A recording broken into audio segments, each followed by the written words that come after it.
Yeah, we're on. Let's try and give a moment for some people to stream in if people are going to. It is early in the morning, so I don't know. Like people in my circle probably like usually don't pop up this early, but I don't know. Maybe they will be. I know that in the chat that I'm a part of, everybody is up and chatting, but that doesn't mean they're going to come onto this live. So let's We're see. asking Let me. them. What's We're asking that? a lot. We're asking a lot of them to get up and start listening. Yeah, yeah. That's that. It almost seems like that's the case. um, but yeah, let's see. We'll wait. Like I mean, because the thing said 10 o'clock. I mean, unless you want to just chat amongst ourselves. We can chat. Yeah. Uh, I wanted to say thank you for this. Number one, oh, and you're welcome. Yeah. I'd really looked forward to this because my own experiences with other trans folks have been very limited, and I think probably a lot of other people that look like me also have limited experience unless they have somebody in their family. Of course, Right. you and I have spoken before, and I've shared stories about my daughter who is trans, but Right. um, you know, your kid isn't necessarily the one who's going to like tell you what's up. So Right. it's good to Right. make some other contacts. So I was, when this opportunity presented, and I was like, hey, we should collaborate sometime. I was really, really pleased. I enjoy your posts and your content, and of course, um, I go hard. I'm ride or die for trans rights, immigrant rights, women's rights, because our people need help. I agree. I agree. So it looks like we kind of stand, the same line, and that makes things a lot easier.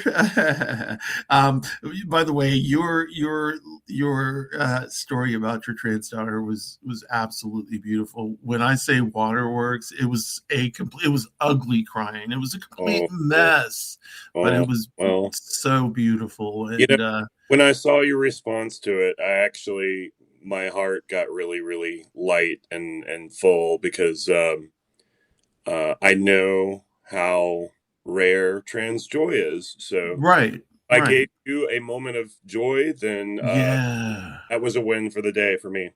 Yeah, yeah, it was really nice. It was really nice. Um, yeah, like you said, like not a super amount of trans people get that, so yeah, it's great. Um, Well, so one of the things I was hoping to find out from you, you're out and yeah, very open. Um, right. Kudos, number one.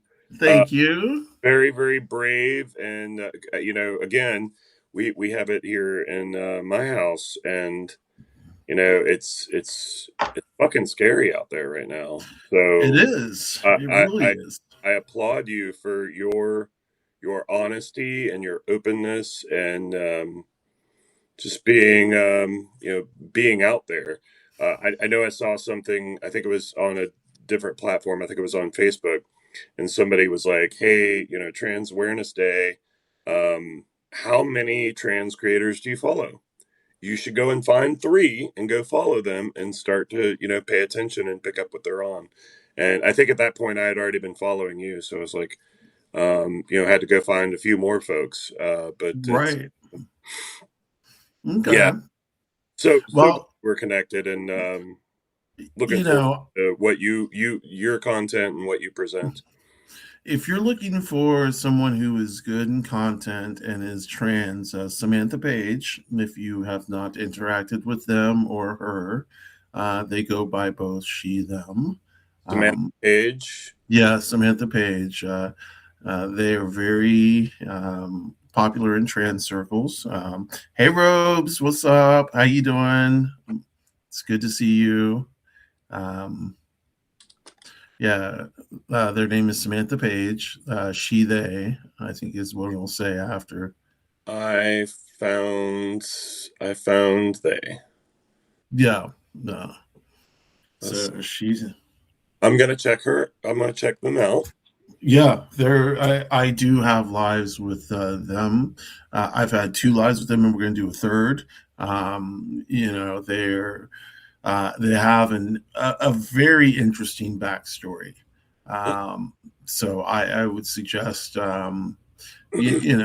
maybe talking to her and seeing if she wants to do a live, because I'm telling you, excuse me, if you want a different perspective, like a perspective other than mine, I've had a different life than she has.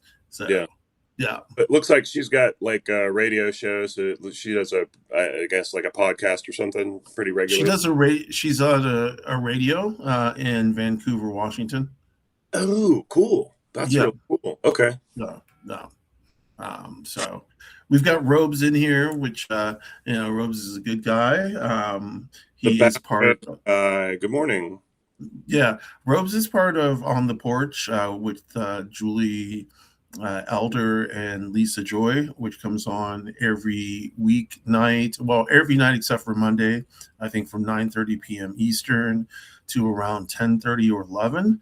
And it's always a great show to catch if you're looking for something to catch at night. They come on like every day except for Monday, 9:30 Eastern. A lot of good stuff. But yeah, so let's go ahead and begin. Robes is in here. I'm sure he would be interested to hear this. So let's uh, let's How do you want begin. to start? You want me to introduce myself or? Yeah, why don't you? So my name is Chris. I go by Chris Resists on Facebook and on Substack. Okay. Um, I am a dad. I'm a regular person. I'm a nobody. I am a father of four and a husband to an amazing woman that somehow puts up with me. Um, and I guess my introduction to the trans community was with my trans daughter. As she was growing up, we always had kind of a sense that maybe there was just something, I guess, different lifestyle wise with her. And one of the things that OnyxRose and I were just talking about was the story kind of her coming out. So she was going to DeKalb School for the Arts. I'm here in Atlanta, Georgia, and there are actually a lot of LGBTQ ally kind of students at DSA, and the staff there too is amazing. So Right. that was a very safe, very welcoming, very warm kind of environment. And Right. that was where my daughter started, kind of exploring, picked a different name, started going by different pronouns. And, at home, of course, we witnessed some of this just through just normal interactions and, her interacting with her friends. And, my wife and I, we were immediately like, hey, do we need to start using that name? Like, talk to us, tell us what's up. And, in retrospect, I imagine as a teen, an adolescent with, hormones raging through your body, and also recognizing that, nothing quite works for you the same way it does for everybody else. You don't see yourself in magazine covers and, you know, everything else. And, you've been basically granted this bill of gender role, and it just, it doesn't sit right with you. And that may have been overwhelming for her. So, she had explored that, I think, with her class, with her Latin class. And it Right. hurt a little bit as a parent that she wouldn't come to us, but again, the one thing I struggled with most was being Generation X and wanting to put labels on things, and I'm like, I need to understand this. And one of the things that my wife kind of drove home for me, and when she said it, it made perfect sense. She's like, Chris, this isn't about you. There we go. No, It's not about you. never was. Never was. And I'm like, holy shit. Okay, wow, I'm being a dick here. I'm trying to make sense of this. I'm trying to be orderly and put this all together, fit the puzzle together. And I need to just shut up and love my kid. So that's what I did. I shut up and loved my kid. And Awesome. and I think I brought a few tears, a few happy tears to Onyx Rose's eyes when I told that story. OMG, there was not a few happy tears. It was like waterfalls. It was like ugly cry. I mean, it was beautiful. Like I was having a bad day. Like I was like Oh, attacked. Yeah. that's I was totally attacked by I could have if I brought you up from a bad day or at least helped yeah. through it. That's really great. Uh, Yeah. I was and having a really bad day. the rest of my story is language okay on your Oh yeah. Oh yeah. fuck Yeah. Trump. Fire away. Rest of Yeah. it. Fuck Trump. Yeah. I Yeah. I'm I knew Trump was always bad news because Yeah. you can look at New York and even him, all the, stuff he did in Manhattan and stuff like that. Everybody knew Right. news. And, I didn't think Trump 1.0 was going to be horrendous. It was pretty doggone bad, Yeah. but Oh, I thought it was going to only be bad. scratching the Yeah. surface compared to what they have now, where they basically planned for it to Right. demolish our democracy. So I have, like, yeah, as I mentioned, I have 4 kids. I have kids, so I have dogs in this fight, and I'm dead under Right. fascism, and I won't stand for it. So you see me, you meet me on the street or something like that, I will probably leave in part by saying, hey, and just a reminder, Donald Trump is a pedophile. I resist as much as I can. Right. I am a regional Antifa commander. I've Okay. got some lieutenant commanders and some generals that I'm friends with and I partner up with. And of course, when I say that, it's all tongue in cheek because Antifa is not an organization. It is There we go. anybody can be. Just sign up. Just put the. But you know, that's the I'm majority of what I do on social media is just okay. protest and try to signal boost for protesting events. And I've been to DC 3 times now. Oh uh, wow. I Okay. spoke the last time I was there, which was scary as hell, but it was amazing. um, Right. but yeah, that's me. I'm nobody. I'm just fighting fascism as I can. Well, I appreciate that. I appreciate your story. I definitely appreciate your story about learning to stay the fuck out the way and let your daughter come to you at And the right time when she is and was ready. That's something that I did not get the chance to do. I was oh, outed to Egg. Egg is my spouse, my partner, my bae, my boo, my wifey. Um, I was outed to Egg by a family therapist that neither of us had ever met. oh, The family therapist just came into the room. I was in rehab. Then they found out I had bipolar disorder, which I already knew, but they didn't believe me. So when they found out, I was in dual diagnosis. And so we were going to have family therapy day. And so Egg is sitting in the room. I walk in the room, and this family therapist guy comes in. He was like, so let's talk about you being a transsexual. And whoa! You, yes, you would never like that. That was never a conversation topic. never, Oh my god! never, never, ever. Now, the thing is, Egg may have had some kind of idea, but she did not really have an idea. Like, because I had been, so the idea would have been centered around, maybe I was gay or maybe I was some type of stripe, but she would never have guessed trans. That's just not something she would have guessed. Different Um, lifestyle, maybe something on the in the queer line or something. But yeah, that right. how did that come to pass? I mean, it. Um, in what way do you mean it? How did it come to pass? How did she How find out? how did she identify that? Number one. And then how could she ethically do that as a therapist to out someone without like a pre conversation? So I don't know how this therapist did it and why he did it. This is not something from the moment he said that, both Egg and I walked out and we never saw that therapist again. Um, I think Was both it of us were. like a broken trust thing and you're like, Oh, oh, immediately. Yeah. I think both of us were too shocked at the moment to actually put up any type of protest other than walking out. There was just no like, what the fuck, or leading up to the higher ups. It was just like, we both had to get out of there. I was able to leave because it was PIP, which is, PIP is not overnight, where you stay in the psych ward overnight. You get to go half day.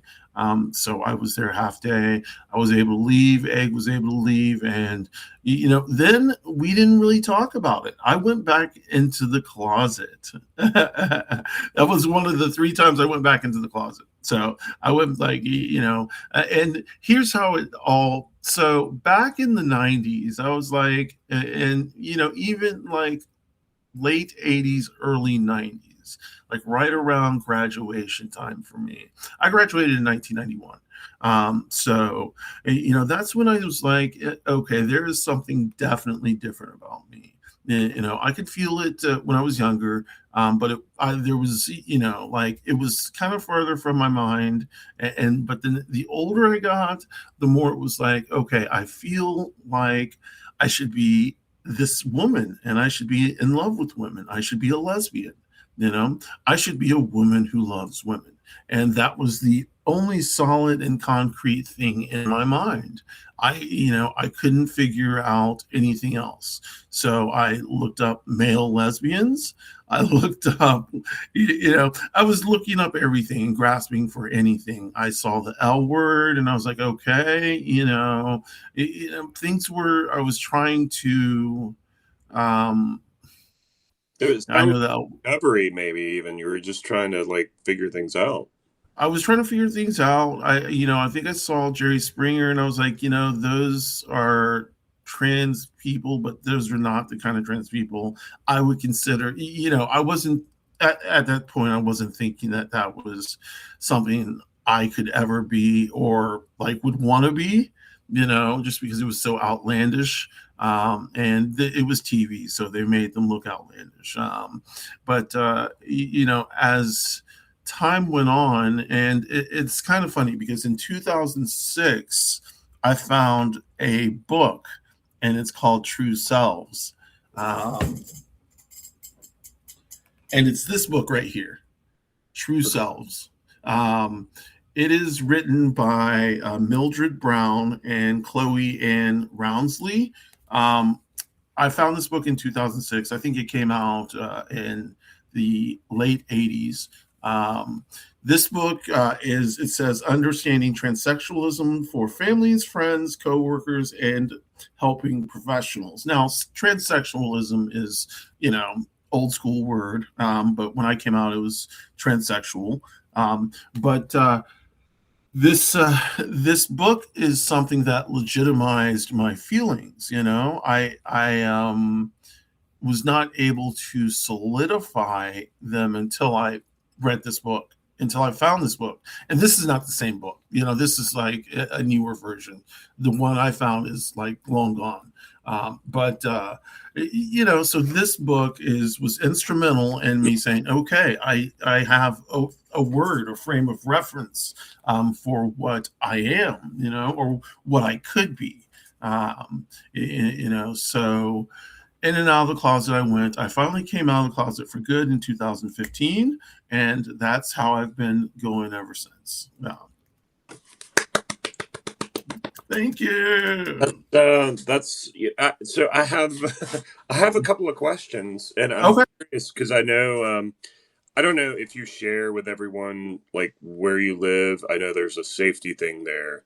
Is that No, I do. I mean, I share that I live in Atlanta. Yeah. okay? Okay, so yeah, so I'm in Atlanta as well, Yeah. and one of the things I know about Atlanta is that there is a pretty vigorous Black LGBTQ community.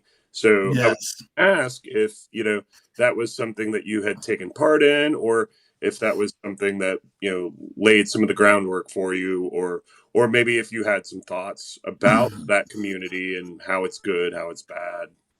So it's kind of funny that you say that, and the answer is no. I have had no in real life reactions with the queer community, with the exception of one thing. In 2017, 18, and 19, I went to a support group where I know people in here know you. Do you know Wendy the Druid? I did meet Wendy the Druid at that time. Okay, Yeah, and so it was at that time that and this group had a mixed, different ethnicities, so on and so forth. So, but in terms of going to all black events, no, or all white events, no, because you got to remember how this plays into it is I have a white spouse. So I didn't know, but okay, yeah, Oh, yeah. Yeah, so egg is white.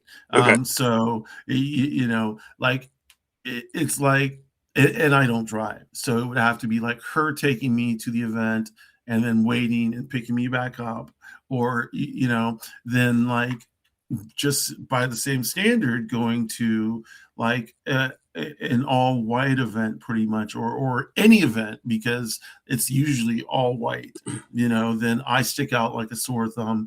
And while that's okay, I mean, it's still kind of an issue. Basically, we're homebodies. We don't go out, and that's not because of anything except for the fact that neither of us likes going out. I mean, if you're comfortable, that's where. Yeah. Yeah, uh, I asked that because I know there have been a number of times when I've been out and I'm like, what is going on here? Like especially stuff in the summer, stuff will start up. There's Pride Week, I think that happens, and Dragon Con, Ooh, and I run drag. and I'm like, what is going on? And you just see like all these black twinks like all over the place. It's like, what? Yeah. So I didn't actually know, but then I learned that we do have this amazing community here. So, um, Well, so Dragon Con weekend is Labor Day, always. Labor Day weekend is Dragon Con. In addition, every Labor Day is Black Pride. So that's why that's you why have, that's why those always coincide. Well, that makes sense. yeah, yeah. So Black Pride is in Labor Day, which is September. Yeah, Labor Day, Yeah, September. yeah. August, September, and then Pride in Atlanta is in October. Um, Okay, that makes sense now. Okay. right now, the like little prides in the metro may be in June. Like Smyrna Pride is in June. And we will go to Smyrna Pride. We've been to Smyrna Pride twice, and it's been a blast. It's like a lot more low key. It's more family oriented. I don't have kids, but my bestie does, and we're like this is my chosen family. So Yeah. we do things, and you know. Our girl, I say our girls, our girls, Well, yeah. um, you There, know, it takes a village, so they're yeah, absolutely yours. Yeah. No, I yeah. get that. But they have a blast. They get to run around with all the queer kids. And the queer kids represent, like, you see kids wearing like lesbian flags, sunset flags, and these are like young kids. Not like and nobody is harassing them. There's nobody preaching on the sidelines. These are just kids having a great time. That gives me hope. Yeah. Seen a lot from the young people recently, and it's, I guess I don't know. I'm where I am in Atlanta is kind of an old warden of racist redneck people, which of course I didn't know when we came here, but Right. I'm real close to where Stone Mountain is. So Oof, yeah. Yeah, it's the old Confederate bastion over here, and Yeah. it's crazy. I it's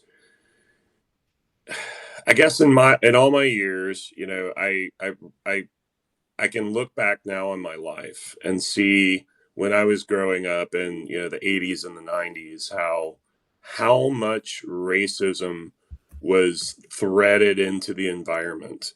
And Yes.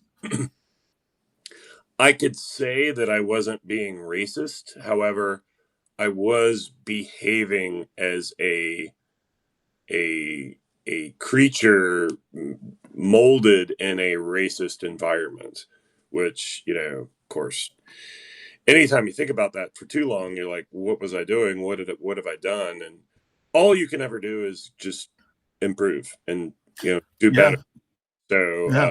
there are Work to plenty be that I know that, I don't think I was probably most ashamed of how I treated some people in the queer community more than anything else. I don't think I was ever, I don't think I ever looked at anybody sideways because of, their skin color or anything like that. But, and again, I look at like, I'm like, why the hell was I picking on Michael at UGA? And it's like, because everybody did. That's just what everybody right. did, and I didn't know any better, and I didn't have like a basis for any of that. But I think anyone who can look back or see those tenets or those threads woven through their environment, the best that you can do is identify them, see them, call them out, have a conversation. Let's be real, let's be open. And if you made mistakes, voice those mistakes. If you need to go and make reparations, and maybe you hurt someone, go and repair that, with that person, and then do better going forward. I think that's So all it's anybody can ever ask of anybody. I think it's interesting you say that. Yeah, and I agree 100%. It's I think it's interesting that you said that you've made mistakes in the past and that you've moved forward. You've kind of worked through them. You've made reparations. And I've made these same mistakes, especially when it's come to the queer community. When I was younger, it was always "f this," and not like "fuck," but like the F slur, and Well, like we. yeah, no, that I hate to say it, but I learned more about that in my 40s, which sucks that it took me Right, till my 40s to learn about that. But right. that is, the origin of that is just horrendous. And it was actually my trans daughter that told me about that. And I'm like, I think I'm going to be sick. And she's like, you kind of should be. And I'm like, Right.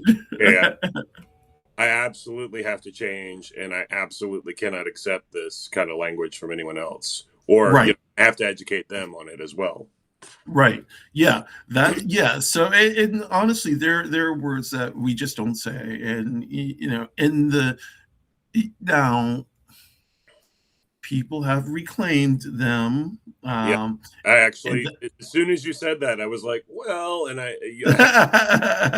because I've seen my daughter also do that. So, um, uh, in in a so in a mocking kind of a, this is my word, I'm going to take it kind of ownership. yeah. Well, It, you're exercising your authority, I guess. I don't know. it's like black people using the N word, so T like trans people use the T slur, gay people use the F slur, like lesbians, sometimes people would use like I don't know, I won't see it like the D slur. I guess dyke is not bad, but I don't No, know. I Uh, I totally follow you on that, and that's all language that I don't feel I have a gateway to. There's no purpose for me to use any of that because right, if I I agree with that 100. yeah, so like if I've got if a lesbian friend, and if I use that word playfully, joking, whatever with her, she's always going to think, wait a minute, is this guy threatening? and Right. there's no need. There's just Right. there's no cause. There's no common Right. cause. Now, people who, that word would, either,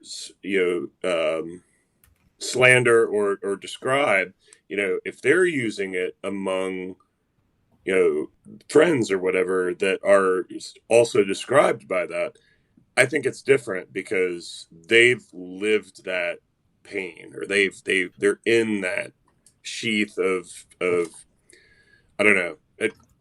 For Well, me, I it's agree. pretty simple because I have all the privilege, so I have to pay attention, and Yeah. I have to not use language that upsets people because, um, there have been so many offenses, and of course, I haven't necessarily committed those offenses, but it's Right. important that I know and have an awareness of all the hurt that has been perpetrated on so many freaking people. So, Right.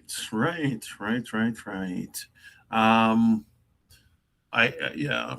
Mm, what let me look in the comments here. yeah, Never hear black people use the hard R though. That's because black people don't use the hard R. Black people never use the hard R. Unless they're making fun of people who do. you know. funny story about that. I didn't know about the hard R because I had kind of written the word off entirely. I just Right. said don't use it. No. And I actually had to go and look back, and it's like there was an evolution of where it was offensive, and then, you know it was Reclamation. there was a reclaiming. Yep, exactly. The Right. reclamation happened, and then there was, especially with a lot of the pop culture and R&B, rap, and a Yeah. lot of musicians were, then throwing it around all the time, and it was still in that reclamation. It was like, this is us, this is our culture, we're taking it back.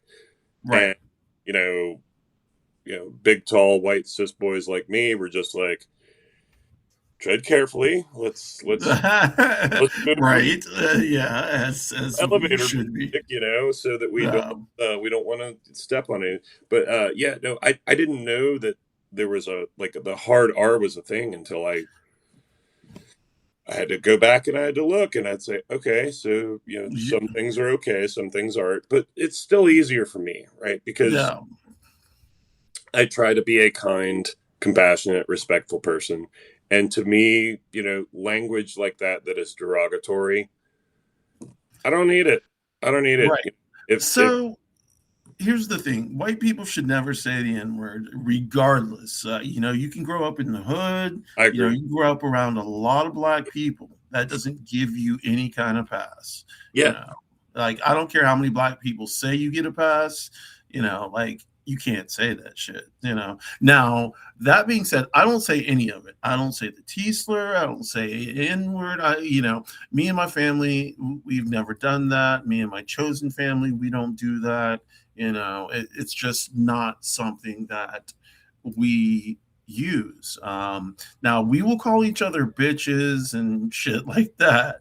But that's like snap, snap, snap. We don't, we're not, we're not, I, As of Frank, course, because I am the only trans person in my chosen family. But Egg is queer, so me and her get down like that. But my bestie is like cis hetero, and like she's like the thought of even kissing a girl makes me gag, and I was like, okay, that's an extreme reaction, but okay. So I don't know, like just from my point of view, like I have never been on that side of the spectrum to the point, and it's not even a spectrum, it's like a big circle of squiggly lines and multiple dimensions. But yeah, I can't imagine anyone who's so cis hetero that they have never considered anything other than that. it's shocking to me. That's so funny that you. So that's a thought that I've had, that I've shared with people in the gay and queer community before. Somebody said at one point, it's like, well, everybody's at least a little bit gay. Yeah, I would say like on the kid, like like you can't. I don't know. It Like I said, It's it's a bell hard for me. curve. I think it's a bell curve. If you look at a Yeah, bell curve, like there are people that are like, oh, yeah, he's hot, and I'm a dude, and I can say that because I mean, look at him. He's Ryan Reynolds. Like, but right. but that's not me though, because I'm that like 99 line where it's Oh like, wow. like, Okay. and I can. I've gotten a lot more comfortable, especially as I've learned more about other people. But it's dudes would never do it for me. Like, again, like even with Ryan Reynolds, like I'd want to be his friend, maybe, So because let me he ask you like this: sometimes. aesthetic wise, Well, is really, is it's there? hang out, like play poker, or just like watch like hang out with a friend kind of thing. But yeah, no, I my needle just doesn't go that way. Okay, Uh, well, but that you but are some another one of the few people, that I've met. some people are more like more gray area, where they could go Right. one way or the other. And I think it's interesting. There was I'm gonna have to find it now. There was a post I think that went around on social media where it was like, "Hi, biologist here," and the biologist like goes through and explains like Yes. the XY, XXY, all the XX. different Yeah. chromosomal like Right. opportunities, and Right. how people can present, how your own body can work against you while you're and prevent the uptake of hormones, not actually exert the hormones. Like there's this just it's a and the whole it's beautiful because it ends with biology really is a shit show, and it is. It's just Right. at the end of it, and if you really unpack that and work backward, and you think about how survival and beings and organisms, it's like when you're trying to survive, you want as many different hands as possible, right? You want as many different options on the table, because you know that not everybody's going to make it necessarily. So Right. that's what biology is doing, right? It's just like, let's put in XXY, why not, let's see what happens. It's all Well, kind of trial and error with respect to biology, just trying to make sure that there is something that moves forward.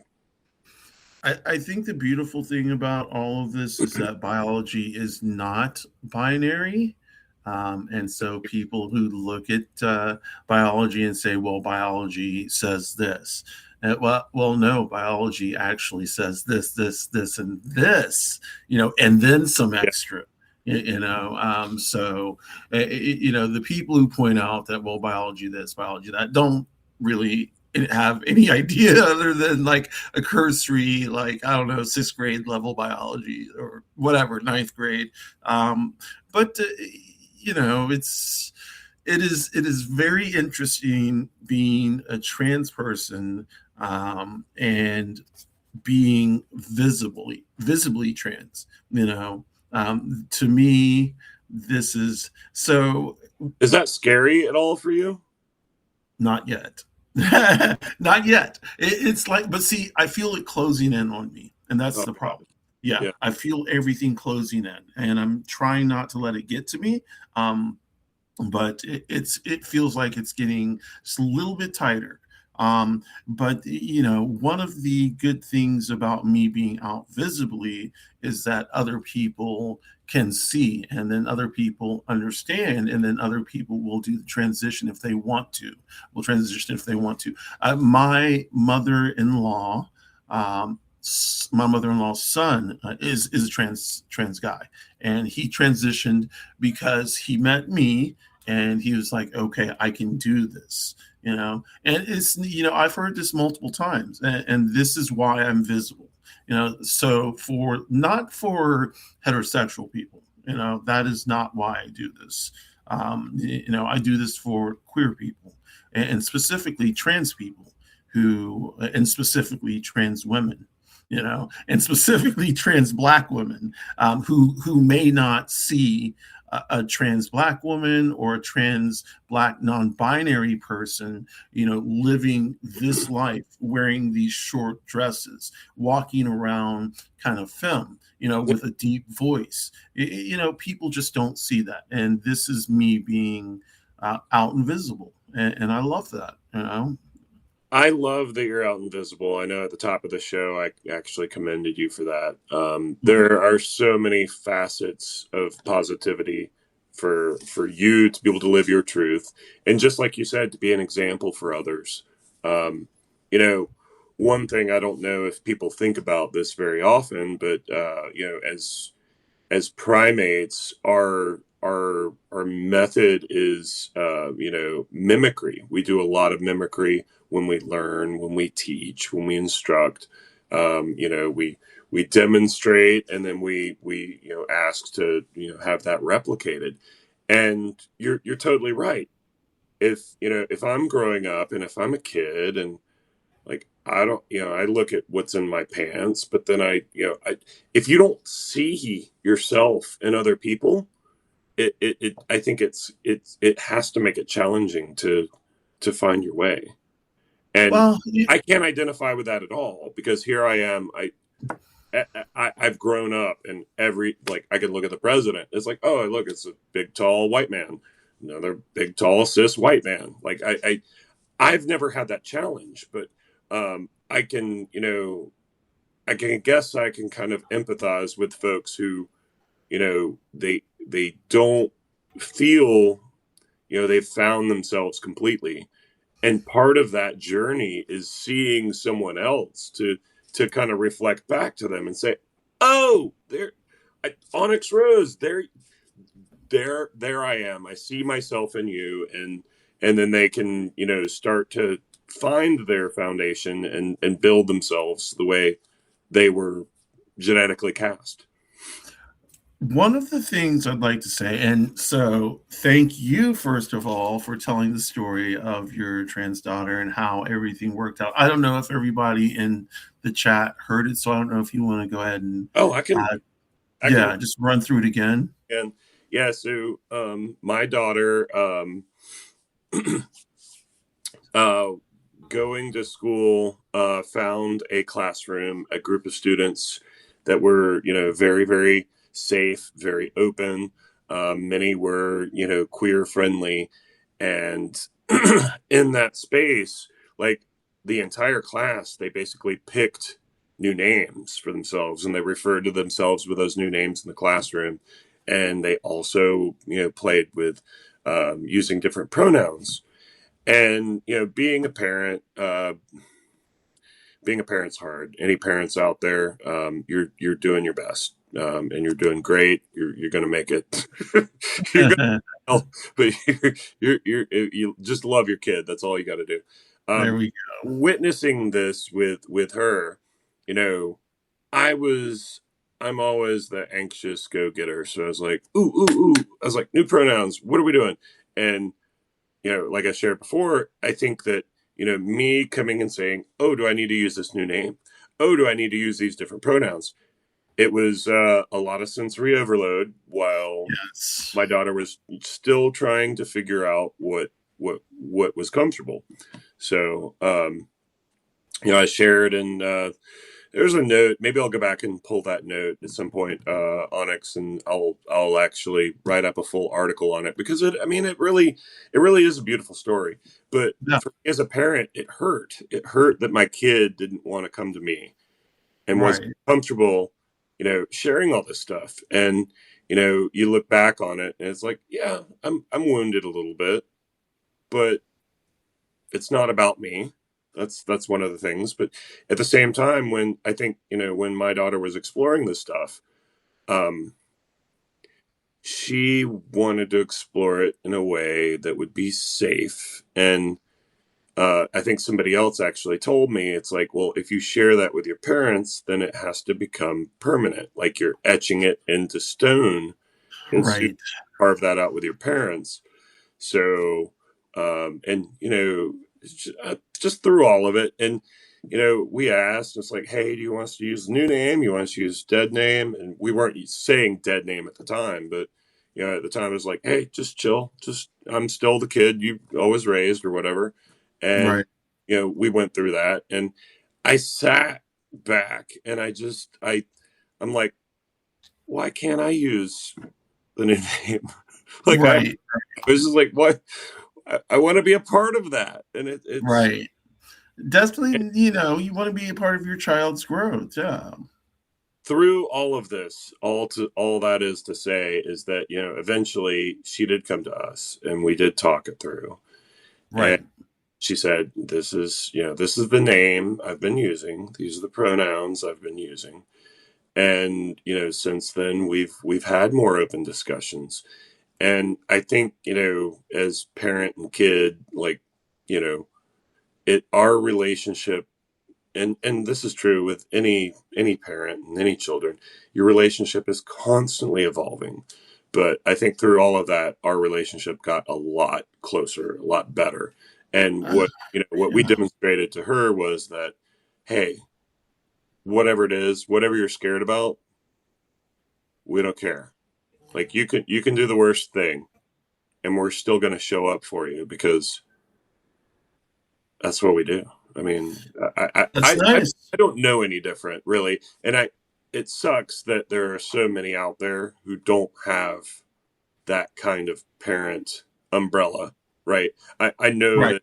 that my kids have it pretty decent because I'm a dad that gives a shit, and I grew up as a an only child to a single mom, and that was one of the things that I was just like, well, I've never had a father figure in my life.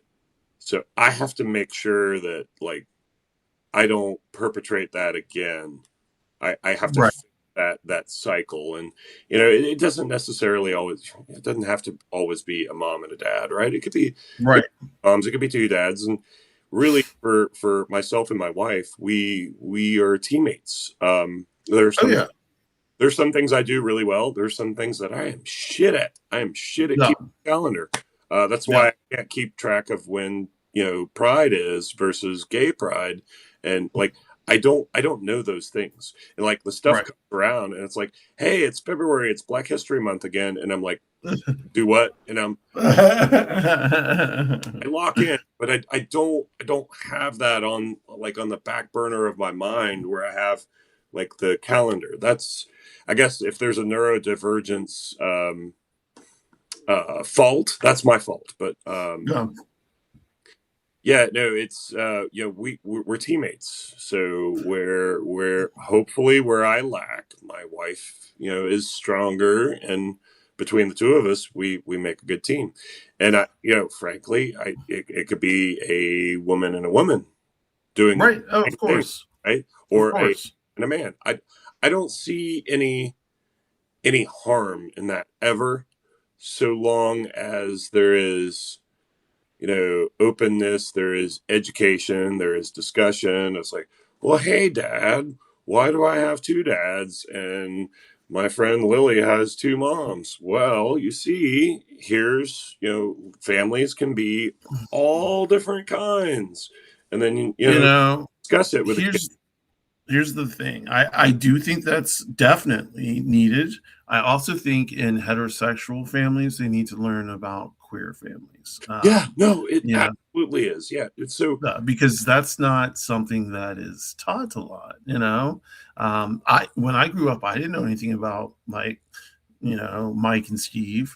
No, I didn't know anything about Laura and Jill, or thruples, or polycules. I didn't know any of this stuff. All I knew was mom and dad, woman and man.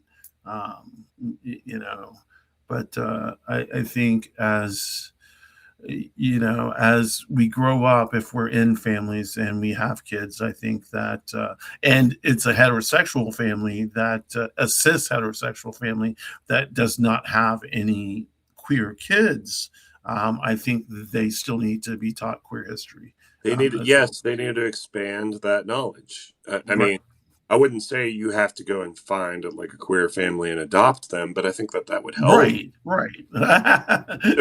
As a parent, I, you know, I only wanted one kid when my wife and I first got married. And then we talked about it like, well, we want two kids. And she wanted two kids. And she talked me up to two. And Okay. and in that, I was like, it would be great if we could have a boy and a girl. So we could get like the best of both worlds, which is, hear me out, folks. This was years back. That's a very, very threateningly binary kind of statement I just made. But Yes, it at is. the time, again, with the, I guess with the depth and the knowledge, whatever I was thinking of, I was very limited. That was my old self, right? And so we had two boys at the time. It was, a boy and of course my trans daughter now, but at the time, two boys. And then we loved our kids so much that we were just we want to do more, right? We had so much joy and love, and we had the means, and we're like, let's add to our family. So we had another boy, and then the last kid that we had was our princess, our little girl. And I was just like, oh, like we're complete now. I get to see both sides of it. But where I am truly, truly, truly blessed is that I have a son who is very, very similar to me in the hetero cis, like in that 99% on the bell curve. Like he and I, like what gets us going and what stops us is same, right? So I can model that for him, and I learn about myself and seeing him. And then I have a trans daughter, which this has just been such a blessing because I don't Yes. have to go out to find that information. That information is here in my house. That lifestyle, that culture, the difference there, I have it right here. Like I have literally no excuses to not know things.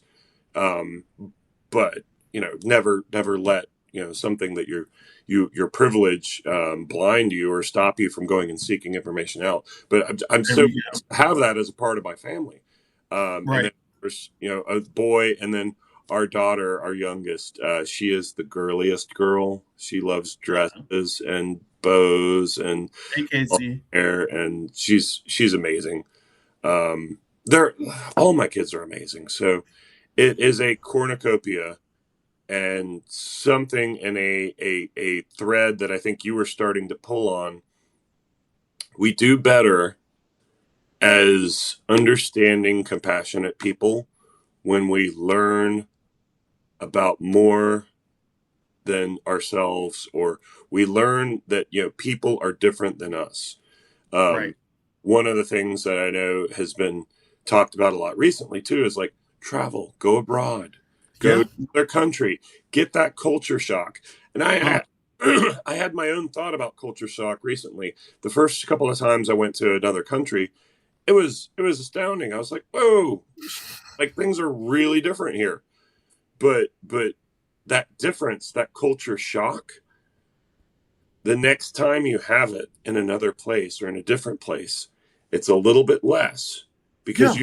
you see, like, hey, these people are just like me.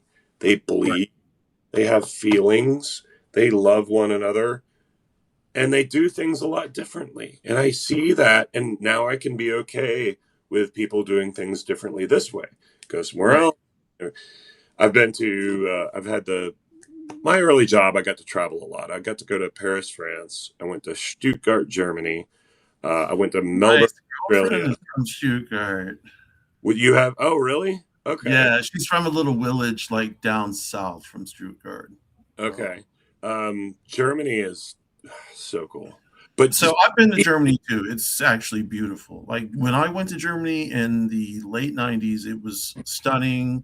I stayed in a castle in Heidelberg and, wow. all this fun stuff. Yeah. I went to Stuttgart. It was for a tennis tournament, and Okay. drive from Stuttgart to Munich. So I got to Okay. drive on the Autobahn, Oh, which was wow. How was fun that? because you're sitting there and you're like, I'm going really fast. Like I'm going 180 kilometers per hour, which you dial it back, do the math. It's like I'm driving 110, like 100. Yeah. Like, nah, I don't think I could do that. I And just you're sitting don't there think and you're going, and then all of a sudden, like you look in your rear view, and somebody like is like right. Right. flying up behind you. So you get out of the way. They're going Yeah. like 150 miles per hour, like upwards like 220, 240, and people just hauling. But That, no, Germany it snowed when I was there. okay. It was really cool. But no, I mean, seeing people living different ways and operating in different ways and Hey, having Brandon. different foods and different ways of expressing themselves is that's how we grow, man. That's how we learn. That's how we So one of the things is like, so I did do a European vacation when I was younger. I went to the Netherlands, of course, of course. But I also had a friend who lived in Utrecht, so I stayed there as well. And went to Belgium and Luxembourg, um, Germany, and France. So in France, I had like the strangest experience because I was in Orléans and, they didn't speak a lot of English there. And so I was speaking French and my French wasn't 100, but it was pretty good. So I was getting by no problem. But then, this guy wanted to hook up. And so I was like, oh, cool. Yeah, I was getting down. And then, he like punches me in the face and runs away. And I was like, okay, so I'm in this strange oh, city. I'm discombobulated. I just got punched in the face. I have assaulted, no idea. Huh? assaulted. That's Yeah. horrible. Yeah. So, well, one thing I realized is that when I'm in a different country and in a different city, I need to be a little bit more careful. And that was one of the things that, really cemented that home is that I have to be more careful. I can't just be my normal self that I would be in the United States, Yeah. where I feel comfortable. Now that being said, now the United States is a shithole right now, so I don't know how comfortable I feel right now. But back then, Amen. the yeah, back then the traps of like safety were there. Now there's just no traps. It's gone now. Yeah, no, I think you're totally right. When you're home, you can operate, but then when you're abroad, you can't operate, right? You have to like take a more reserved approach and observe and see how everyone else is doing. Right. You kind of have to read the room. And so I've read this, I just was not ready. I thought this guy was a nice guy. And, we had gone to dinner and, things were leading down the road. And yeah. So, That sucks. but to your point though, like I saw a lot of stuff in Amsterdam. My friend is Dutch, and so he was taking me around the part of the red light district that the tourists don't really go to. Oh, Uh, this is for locals only. Ooh. Yes, yes. So that was pretty interesting too. Like I love the CD. I went to a sex show where they're just having sex in front of everybody, and I mean, it was fine. Like it was interesting. I don't know that I could do that, but it was interesting. All that to say, like I just had an interesting time in Europe. It was I I got to go to Amsterdam, but I didn't actually leave the airport. So, ah, yeah, okay, I okay, didn't actually get to explore that, unfortunately. But So Yes. that's what happened with me in Paris. Like I got onto the Gare du Nord, Gare du Nord, the train, Okay. and I stepped off and was in the train station, but I didn't go into Paris proper because I didn't leave the train station. I just went, Onyx, go back to Paris if you can. oh yeah, oh And yeah, go to Paris and it's crazy because I was kind of there by myself. I had one of my work colleagues was French, and it's crazy because everybody at work, and it was an American company, but we had this one guy who was French, so we all called him the Frog, French Frogs. okay. That's He would always joke. He's my like, nickname. "So we have the French breakfast, is coffee and cigarettes," and Yes, he was Galois. character, but he kind of left me on my own and didn't show me around. So I would go out and walk, and it's Paris is so beautiful. It's so great. Yes, If yes. you're watching this stream, go find the world. Go see the world. Get Yes. Everybody go travel. it Go has the travel. but try to find something that's different or culturally just uncomfortable and expand Well, your horizons because it's amazing and we here's the thing. that's You one don't thing need we did with our kids. We made sure that we took our kids to some of these places to expose them to it because I think that's the most important part, right? You I want think so. I you think want your so. kids to be enlightened and understand that people are different and all that. So we've Right. been very fortunate that we have had the means to do that. Right. Well, but it doesn't even have to mean going outside the United States. From one coast to the other, it's such different worlds, Yeah, different living, from the Midwest to the Southeast, the you're totally right. Northeast. So like I haven't been to the Pacific Northwest since I was little, so I don't really remember anything about it. I've always wanted to go, Yeah. and I still do. I have never really wanted to go to California, and I don't know, maybe it's like an East West type thing. I rep the East Coast, A Town down. But like California's never interested me. But like the Northeast has interested me. But I like Atlanta because I like our seasons, meaning to say that we have like winter and like it's one Well, week. we used to. When you and I were growing up, we used to. We could have Oh yeah, do you remember the like ice storm of night? It was at 96 or 98. There was an ice storm that like pretty much shut down everything. It growing up. wasn't I remember Snow Jam '82. My mom had me okay. in the car, and we were stuck like on a hill in a neighborhood, and it was hilarious. It was Yeah, yeah. No, you said it. The one beautiful thing I have to say maybe 10 years ago because I think the climate has changed substantially in the last 10 years. But in Atlanta, Georgia, we would get like real, no lie, like every season. Our summer was hot. Our summer was hot. But then we would have fall, and the fall would be beautiful and cool, and then winter. Wouldn't snow every year, but it snowed most years. We would get yep, like a little dusting, and then come yeah. around the spring, and you have this mild spring, and everything's in bloom. I mean, shit. Now it's spring here in Atlanta, and it's like 90, 95. Like Yeah, but so for anybody out in the chat, y'all need to come to Atlanta in the spring. I am not even joking. There's a reason we're called the city in the forest. In the spring in Atlanta, when everything blooms, it is absolutely beautiful. It's stunning to me.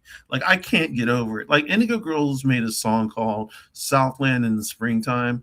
And I understand what they're talking about, like what Emily is talking about when she sings that song, because to me there's nothing more beautiful than like Atlanta in the springtime. and our Nothing. calling count is 3,000 in the Well, well, so the pollen is not the beautiful part. I feel like a lemon pepper chicken wing, like I'm seasoned. We're in a bit of a drought right now, and it's like a mash. It's like a yellow dirty Right, mash right now. right. It is Everybody's all over the place. it's everywhere. Yeah, We need to flush it. yeah. We need a rain. Yeah, we need a good rain. I don't know if one's coming anytime soon, but we need one. Um, But yeah, but and yeah, highly recommend it. We have an amazing music scene. Um, it's yes, mostly like blue and accepting of all types. And yeah. hey, So Atlanta is definitely blue, y'all. it is. Um, Here's the thing. So when I last went to DC, I actually drove. I was going to fly, but that right, was when ICE was running rampant through the airports, and right. I got scared. And I'll be real, I'm scared all the time. I keep track of stuff on dials. It's just how I do. Like my Right. anger is at an 11 of 10 right now. It's been an Okay. 11 of 10 since JD Vance and Trump ambushed Zelensky in the Oval Office. Right. It's stayed pegged since then. Of course, I mitigate that anger all the time, by trying to be active and do activist kind of things. But my fear dial maybe right now is only like a 7, but it's scary. It's really scary with what's happening in the world. And I was going to go to the airport and was going to travel, and my fear dial was 11 of 10, and I'm like, I'm just going to go, and if an ICE agent gets in my face, I'm going to say, hey, Dick Breath, what's up? And I I can't not be me. I have Right. to be loud. Right. And if they were going to harass someone, my heart would not stop me from getting involved. And even if my wife would, make me promise to not get involved, like that's not a promise that my heart could keep. And we're just leading up to that. It's just like, maybe you should drive. And I'm like, yeah, I should drive because I could avoid Yeah. it altogether. And then, leaving Atlanta and just going to Commerce. And Commerce is only about 30, maybe 45 minutes, an hour north of me. And Right. I had to stop at a gas station. And it's just like, Yeah. holy shit. Yeah. These like redneck honkies are awful. And they're So like the worst kind. And that you we're talking about culture shocks. There was yeah. another culture shock, and I only had to drive an hour to actually witness it. I don't But think people understand about Georgia. Like there is Atlanta and then there's Georgia, and yeah, that's we're almost like two different states: the state of right. Atlanta, and then the state of everything that Brian Kemp runs, and it's Right. shitty. Basically. Yeah. Uh-huh. So when we talk about Atlanta, it's blue blue. Like Atlanta is the place where, it's like weed is decriminalized. So you can have up to an ounce on you and a cop is not going to do shit. Because like if you go into Atlanta, it smells like weed. We were at like a Prey Diem. I don't know if you know where a Prey Diem is. And in like Midtown, Is that a a Prey rave, or what is that? I don't know. it's a restaurant. Oh, Yeah. It's oh, okay. No, I'm not um familiar with it. okay. So we were there and we were celebrating my sister's birthday and Easter, and all I'm doing is smelling weed. And I'm like, okay, that's something that's singing to my heart. And so I'm just sitting there like head up, head up. My mom is like, what are you smelling? And I'm like, what do you think I'm smelling? Shit. I'm trying to get my contact, man. Leave me alone. Right. Yeah. I'm Uh, always the one who's like, let's walk around the block before we eat, wink, wink, wink. Yeah. yeah, But yeah. So I drive around for work, and yeah, you'll drive, and you'd be like, oh, and then you'd be like, oh, like there's the first level of like, yeah, they're just doing something, versus like that's all they've been doing all day long, and it's just like wafting out of their car. Right, Woo! right, right. There is Um, a fair bit of that these days, and I didn't know that it was actually legal in Atlanta. I so knew it's that medicinal, I think, was, and we also had a lot of what, Delta 8, I guess. Yeah, the Delta 8. So the Delta 8 is crap. It can be like there are people who can feel the effects of Delta 8. Like, and as far as medicinal goes, it's like you can only have 0.3% of marijuana THC oil. Um, but they've actually decriminalized up to an ounce in Atlanta. So if they pull you over, the most they're going to do is give you a ticket. They may take away your weed, but they're going to give you a ticket. You Unless know, like if they want to smoke it. yeah, if you have over an ounce, that might be a problem. And where I live, if I had an ounce, I would be in jail for 10 years. So, Ugh, yeah. uh, Um, I mean, I'm glad that as a nation we're kind of coming around to a more liberal seriously. approach to that stuff because Well, I can't believe that you would put cocaine on the same level as marijuana. That shit just blows my mind. yeah, no, I I, don't. so let me say, I'm an addict, and I've done all of the drugs in the world. Oh, it's Aside from the Nemo taboo. drugs. If it's not okay, then just shut me Oh up. no, no, no. Okay. Go ahead. Yeah. Well, What yeah. you Well, want to know? tell us about that. Or if you're Oh, okay. So yeah, no, no, no. I'm an addict. I did every drug, heroin, cocaine, crack, Tina, which is crystal meth, um, rolls, ecstasy, so ketamine, special K. I did it all: speedballing, LSD, mushrooms, microdots.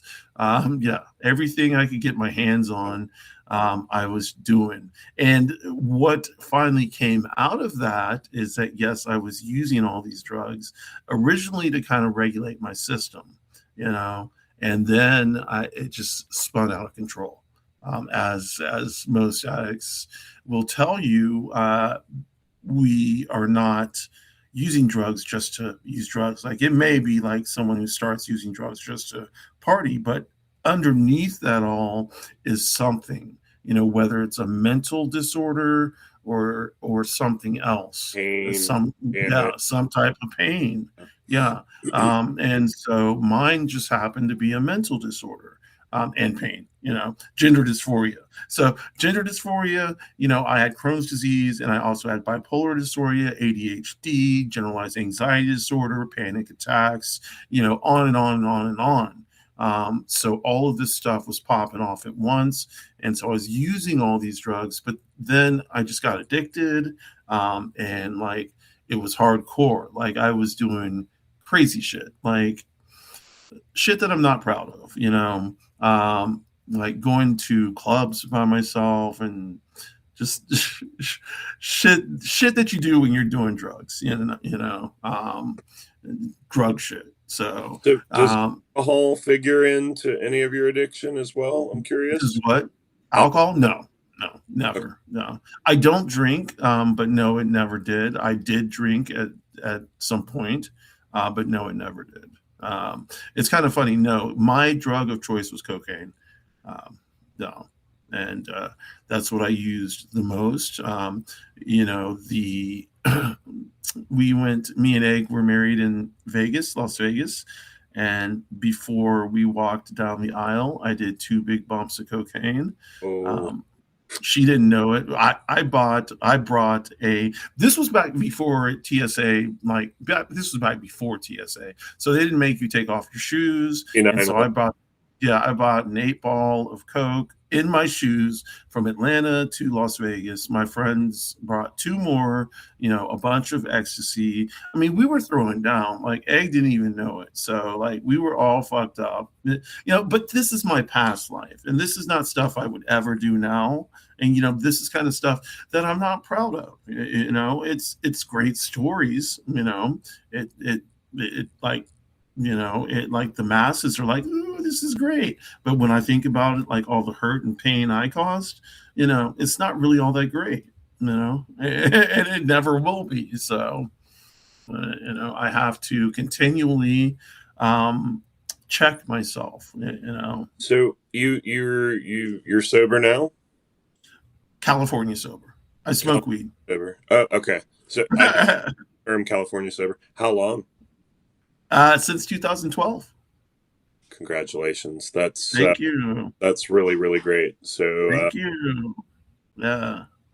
as someone who knows others who have been in that struggle, I know Right. the struggle is real. Uh, Right. keep on keeping on. You're doing great stuff, and Thank you. yeah. You don't drink though. You don't do alcohol really. Just not your I don't drink at all. No. Yeah, no. so one day I was having a beer and I was like, it was a Heineken. And I was like, you know what? This is just bloating me and it doesn't taste good. And then I started thinking about all the other beers I had. And I was like, IPAs suck.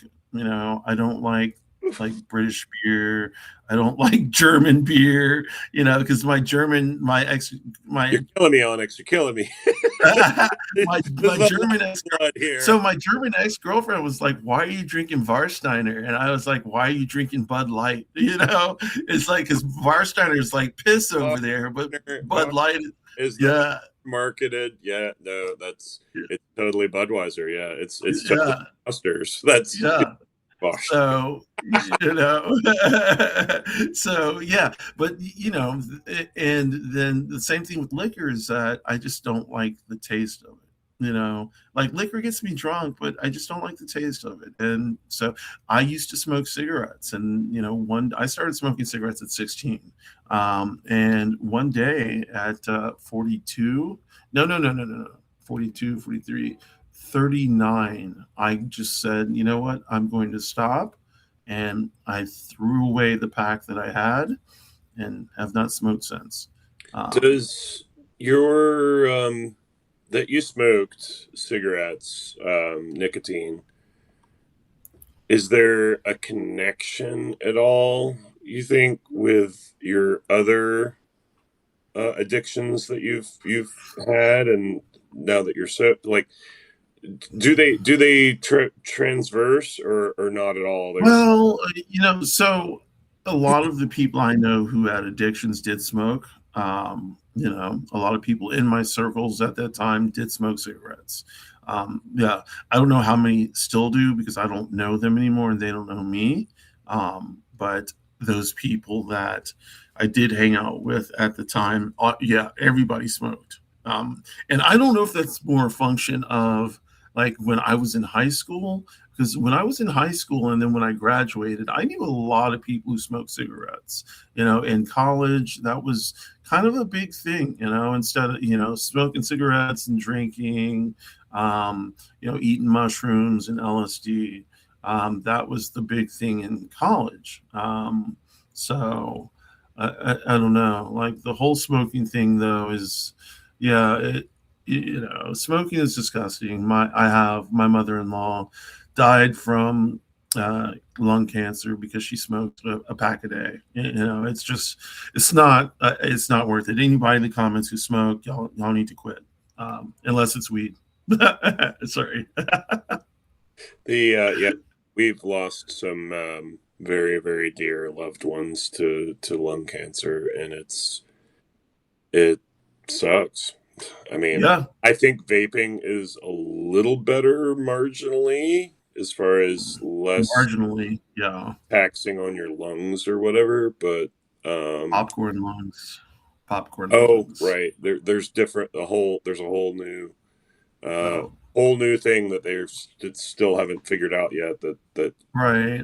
has been You, caused. you know, anything with nicotine that is not pure nicotine, because as far as I know, pure nicotine is okay in small doses.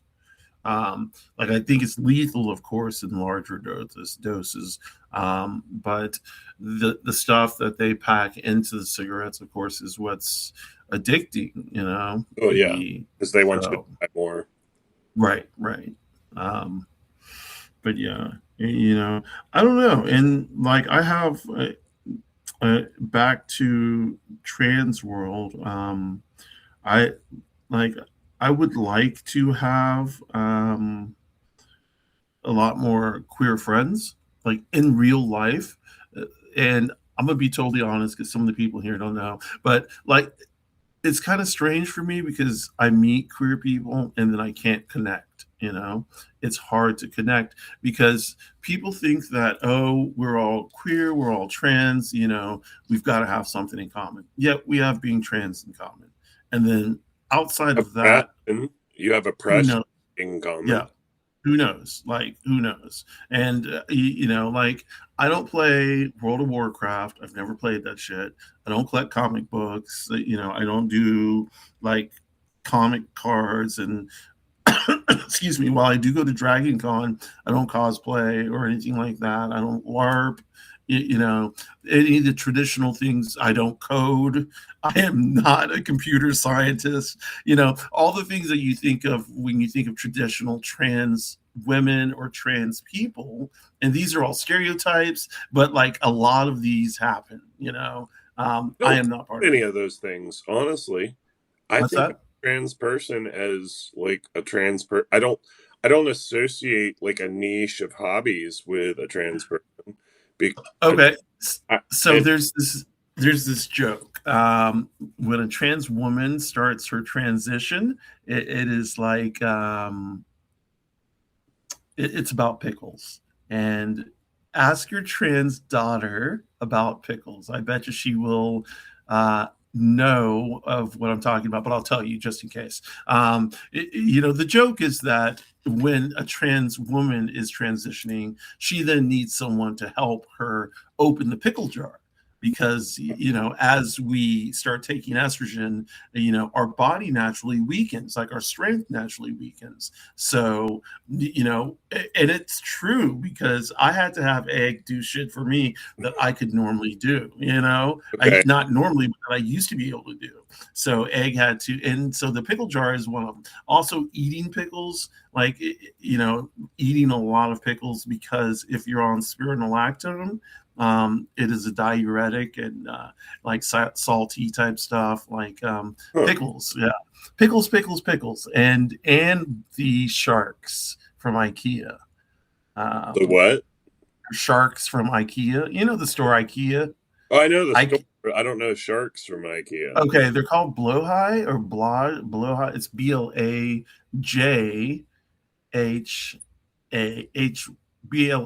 BLAJHAH, I think it's Dutch or Denmark, Danish. Yeah. And it's like Blowhigh. But they're big. They're blue and white sharks that kind of the trans community kind of adopted. So if you want to get your trans daughter a gift, she will probably know about these. Okay. Yeah, I am 100% sure she's going to know about this one. Well, depends on her age, but if she's old enough, she will know about this.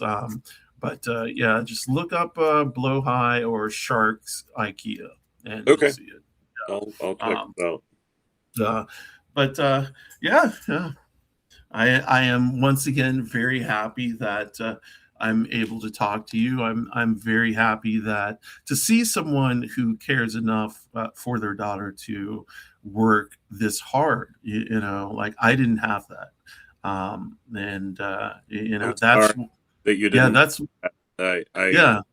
I'm your dad now. If you want a dad. Well, what's funny is my parents are finally coming around. Like my dad used my name, not OnyxRose because that's my middle name, but he used my government name for the first time when he turned 80. He is Oh, now 83. So yeah, okay. I have been out since 2015. I changed my name in 2019, and he used my name for the first time last year. So He's 83 now, so 2 years, 3 years ago. He is I don't know, we do not have a good relationship, but we're mending it. We're trying to get back to some sort of a relationship. It doesn't help that I have bipolar disorder, and there are things that I don't tell them because I don't want them to see those parts of me. They would absolutely. I'm the black sheep of the family. They would Mm. like if they saw the way I acted. They would absolutely lose their shit. Not really being used to seeing someone like me so close to the family. But that's okay. Yeah, my family is my family, but they're only my blood family. My chosen family is my chosen family. Isn't Uh, that real? That you, well, especially the past 2 years, just seeing the shit show that this world has been. It's like, look, there you're connected by blood, but you don't have to hang out with them. no, You don't have to listen to them. Like, no, go and find your people, your yeah, people, no, people, the people. Like, one of the things that here's a tough one for you. okay. What can you name a positive thing that has come out of the Trump 2.0?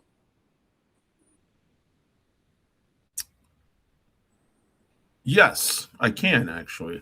Um, I know what it is. it's Yeah. Okay. Well, it's bringing trans people together. It's bringing queer people together. It's a rallying cry. It's bringing not just trans and queer people together. It's bringing all marginalized communities together, and it's bringing everybody who's on the outskirts of those marginalized communities in, so that they understand what's going on. So now hopefully everybody is working. At least the majority of the country is working on the same page. It's the people, the people, Yes, the people. the So people. yeah, where I was going with that was like, some of the people I've met through the resistance efforts. I've gone to DC with these folks and I see them and I hug them and we have the most amazing time, and it's just wonderful. These are people I don't know that I would have ever encountered Right, if it had not been for the travesty that is taking place right now in fascist America. But right. I'm so especially grateful for the communities. Like, I've some of the work I've been doing right now is and I encourage anybody who's watching this, make a safety plan. Yes, Not have a firearm. You may not be comfortable with firearms, but you need to have a safety plan. You can message me on the side and I can get into much greater detail. I won't bog it down here, or risk getting into taboos here. But so I've been working on, safety plans, helping other people that I've been meeting make sure that they're safe and have them develop safety plans. One of the first activists I ended up meeting, her ex-husband was stalking and harassing her and her kids, and she's like, yeah, I'm scared all the time. I'm like, what do I do? I'm like, firearms. yeah, Let's go to the range, and we got her connected with somebody that, another new person that I'd met that was right, basically an instructor in that. And so now all of that anxiety and all of that fear, and again, look at me, I'm not afraid of that kind of thing. But women, especially black women, marginalized people, they have the fear. It's very real to them all the time. But she was able to taper off some of that anxiety because now she has a safety plan, right? right. She has and she and her kids have practiced. They have words that they use. They have places that they go. They have meetup locations that they're planning to meet up to. So working on safety plans and building safety networks, right? So Oh, I'm connected with so many different people nationwide. Like if like seriously, if something happened on my street right now, like you know I just head out and I go to Ohio. I mean Ohio is not a great place to go to per no, se, it's not. but I have a lot of people. I have a lot of connections in Ohio. I could Yeah. go. I could go to Florida. There's a farm in Florida I could go to.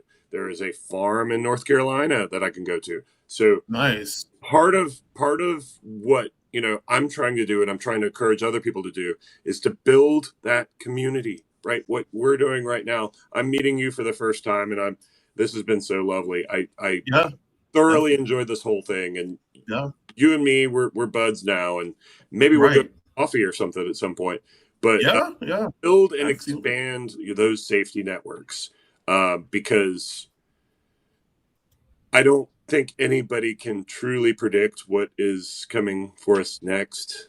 But if you have a safety plan and if you have these safety networks, um, you're going to be the one surviving, and you're going to be the one that people are going to look up to, and they're going to be like, I don't know what to do, and you Have you be there, and you can say, this way, you come with me because I have a safety plan, I have a safety network, and we're going to take care of community, and we're going to build all this back. have you heard of Dr. G? Dr. G Pat?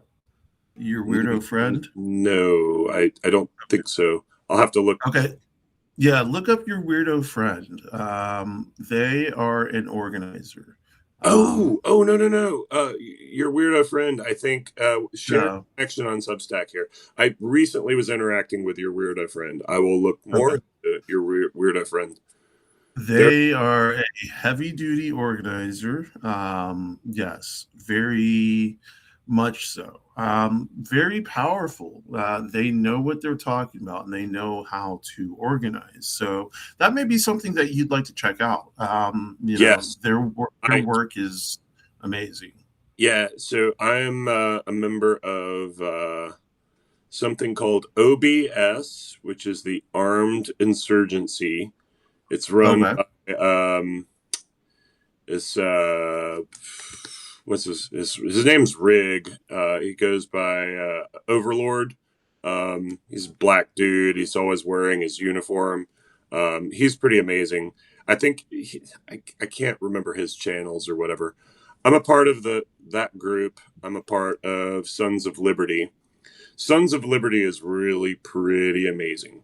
Um, Okay. So wait, let me ask you this really quickly.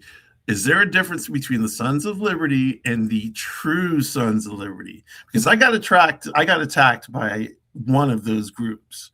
And well, really, yes. And I think it's the true Sons of Liberty. uh, with words or attacked like assaulted. Yeah, racism, like on Oh, Substack. Yeah, like transphobic racism, transphobia and racism. Yeah. I don't know. Well, I do know. So the original, and what Onyx is talking about here is the original Sons of Liberty were the in the history of our country and our founding fathers and all that. They were the ones who actually dumped the tea, I believe, in Yeah. Austin. Yeah. Um, Like Ben Franklin was a part. Yeah. so the group I'm a part of is not of the same lineage.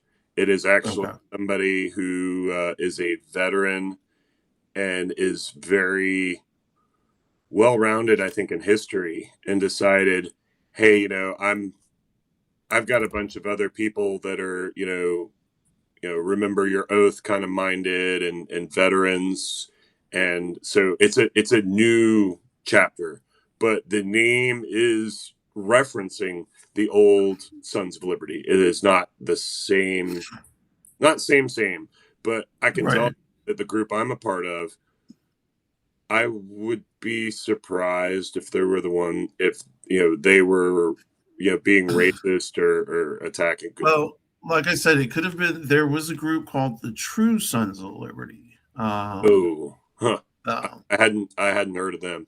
Well, well, the Sons of Liberty, they're fairly well organized. They have basically regional and state leadership. Right. Okay. So like it's very like no matter where you are, there might be a few Sons of Liberty folks involved, and they Nice. largely by and large they just put out like a lot of meme fair kind of stuff. Um, Oh yeah. they're I'm a all shit poster social platforms. for. But if you're interested and you're looking for that community and you want to say, hey, I'd really like to be a part of the family and, have someone's back or have one of them have my back, there is a vetting process that we do for that kind of thing. So, um, man, get connected with these communities because that's the community that's going to save us. I agree. I'm not connected in terms of cities. I do, well, yeah, actually I am. But that so and this takes after your weirdo friend because I was actually talking to them about this, not realizing that this is something that they had written extensively about and had put into motion already. I was just brainstorming about how I do things. And how I do things is on a more singular level. I talk to one One to one. person, Yeah. yeah, one, build a relationship, go on to the next person, build the relationship, keep on building the relationships and attaching those relationships to each other. So that, it's almost like a network in and of itself. When one person goes down, hopefully the other person is there to kind of pick them up. That's kind of the idea. Now, it's not, of course, it is for a couple people international, so I do have international contacts, but it is not spread across the United States yet. It is more localized. Like, the people in my apartment complex, in my pod, we know each other. We've got Mhm. each other's back. We know each other's cars. We know that when a different car comes in, we're all like, okay, what the Hey, fuck? yeah. Yeah. So, we watch out for each other, and that's the beginning of it. Now, I can't have guns because I have bipolar disorder, and that just would not be smart for me. But I do have swords, and I do have daggers. So, that's what I'll be using. I like swords and daggers. That's cool. Um, No, just yeah, you keeping yourself safe is priority number one for sure. Oh, well, like I right, said, some people are comfortable with it and some people aren't. Um, right. But I think like building a go bag, always be ready to go, go, go. And, especially, so I don't know how you feel about this, but your trans daughter, so in this day and age, do you feel compelled to leave the States or do you feel compelled to stay and fight? And how does your daughter feel about this more than that? Holy shit, you just cut in it. Um, so I guess it was April or May of 2025. We started looking at things and started we made basically a stay plan and a Okay. go plan. Okay. We still have both of those plans. Um, it's not easy for us because we do have 4 kids. It's a big uproot, right? 1 kid, that's a single uproot. 4 kids, that's something entirely more. Right. Um, we so we looked at we have looked at and are continuing to look at options for Canada because Okay. I'm gonna be real. Shit comes down, like I'm out. Yeah. Oh, My, yeah. my people are more important than this country. Oh yeah, 100%, 100. Yeah, It's I expensive. will. That's the problem. The It's expense. expensive. Yeah, Also, emigrating with an E that's going out right. is tricky. It's Yes. it's tricky, like the song. uh, the I'll say that, you know, we still have those plans, and some of the plans involve. My wife and I had a real tender moment at one point. She was having a hard time, and you know, we had watched the Handmaid's Tale, and if you're familiar with the Handmaid's Tale, there are Some scary stuff. some of the scenes like early on. It's like, you know, things are ramping up. You know, Congress isn't doing their jobs. Hey, look, Congress isn't doing their jobs now, and you know, all of these things changing so rapidly.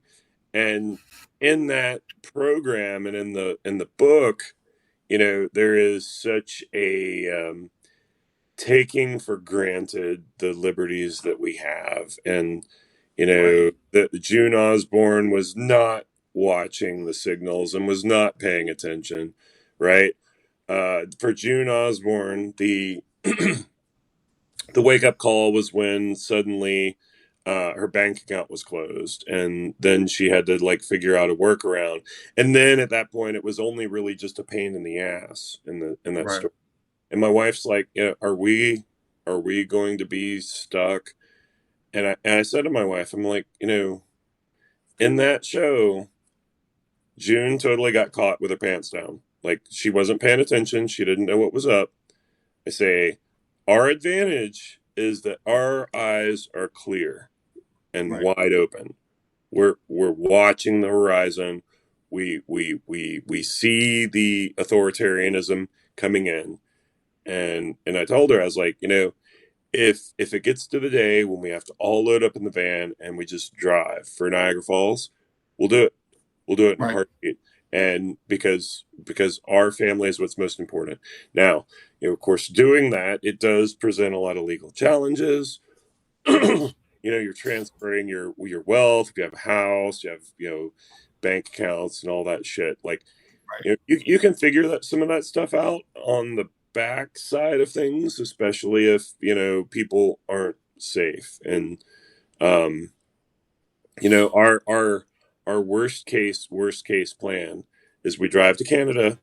We say, oh yeah, we're here vacationing at the actual, you know, at the gate where we, you know, flash our passports. And oh, get your passports, please get Yeah. your passports, Everybody get your get your real passports. ID and get your passports. Right. Uh, and I have a question for you, Onyx, on that when we come back.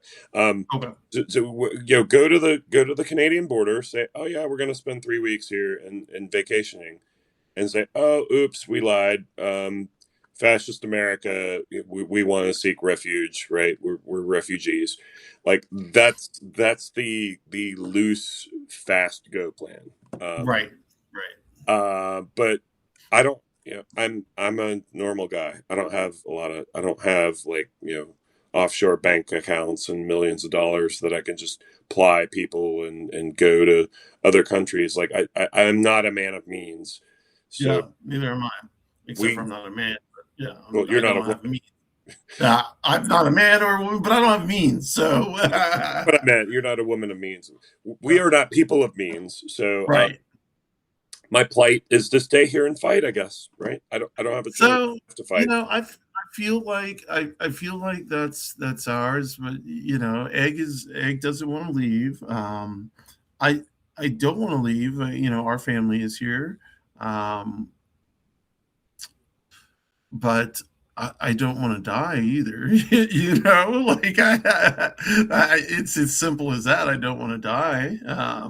That doesn't mean I want to necessarily be a refugee for the rest of my life either. You know, um, Yeah, no, I that would be something, right? Live a life it's of freedom and privilege and suddenly be right. on So the opposite. that's the thing that I think about, you know, is that I know people who are refugees from Uganda and Kenya, and you know, they live in refugee camps, and I see the way they have to live, and it's hard, you know. It's not even like for people in the United States, it's not livable, at least for most people in the United States. I won't say every person, but for most people in the United States, it's not something that we would consider livable, you know. I think the trick is that we as humans are very adaptive. I would You hope so. Yeah, think well, yes, good yes, today, but tomorrow when you're in it, right. you do what you have to do, kind of thing. Now, you're right, and that goes to staying and fighting too. Yeah, I think that in the end, true freedom is in staying and fighting. That is true freedom because you're either going to die or you're going to live, but you're not going to live by their rules. that's You're not going to make them run I you am. out. People have through social media and stuff like that. They're like, "You're amazing and you're so inspirational," and I'm like, "Bro, Just a person, just just a I'm person. just trying to meet the moment." And Right. the other thing I'll tell people is, under fascism, I'm already dead. Yeah, that's a So, good so saying. under fascism, I'm already dead. Go ahead and put me in the ground. So now, when I am out and I am loud and I am taking risks, like, it doesn't matter because I'm already dead. My family Right. is already dead. I've already mourned what has happened to the nation. So, and of course, my wife doesn't feel the same way, and my family doesn't feel the same way. They're like, Chris, you got to quit being a Antifa loud jackass because we need you. And I I look at it this way: they're looking for the immediate need, comfort, and support, and I Right. look at it from a long-term comfort and support, right? Because Yes. if I'm not loud and if I'm not doing my damnedest to help wake everybody else up, there isn't like it's going to be ashes, and my family won't survive in ashes. So, This is how I feel about trans people, and I may not have anything in common with a trans person or a queer person for that matter, and queer across the spectrum. Like any kind of queer person, queer of any stripe, we may not have anything in common except for the fact that we're queer. But that doesn't matter. What matters is I stick up for them. What matters is I show up so that they can see that there is someone who's going to show up and someone who will continually show up and take up space, and do it with a smile. And do it with a cute dress on, and say, fuck because y'all, continuously. Yeah. I think you're awesome. Um, What's that?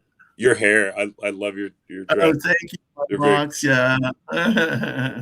well. So I was going to ask you when we were talking about that, and I know you were saying you sometimes felt an awkwardness or not being able to find common ground with other queer or trans people. What are Yeah. what you said? I don't do this, I don't do that, I don't do the other. Well, Sidetrack, but what things do you, what does like drives your interest? so there are a few things. I like being online, so I work online quite a bit. I like writing. I like poetry. So anybody and I like art. So anybody who's an artist, like I really am attracted to artists. I'm really attracted to writers. Um, there are quite a few writers in this group that I am attracted to. But Art. yeah, really. I think one of the first things in one of the lives I saw you on, you were reading poetry. I think I remember Yeah, that. yeah, yeah, yeah, yeah, yeah. I'm a big fan of poetry, and I call myself the bloody awful poet because I am not the greatest poet in the world, but I still love poetry. And it's poetry, it's music. I vibe over music. Like that is a big thing. I am neurodivergent, and so I stem a lot. These things. I have anxieties. I but the music, and it's in the chaos, so I surround myself with noise, because when surrounding myself with noise, I can calm down.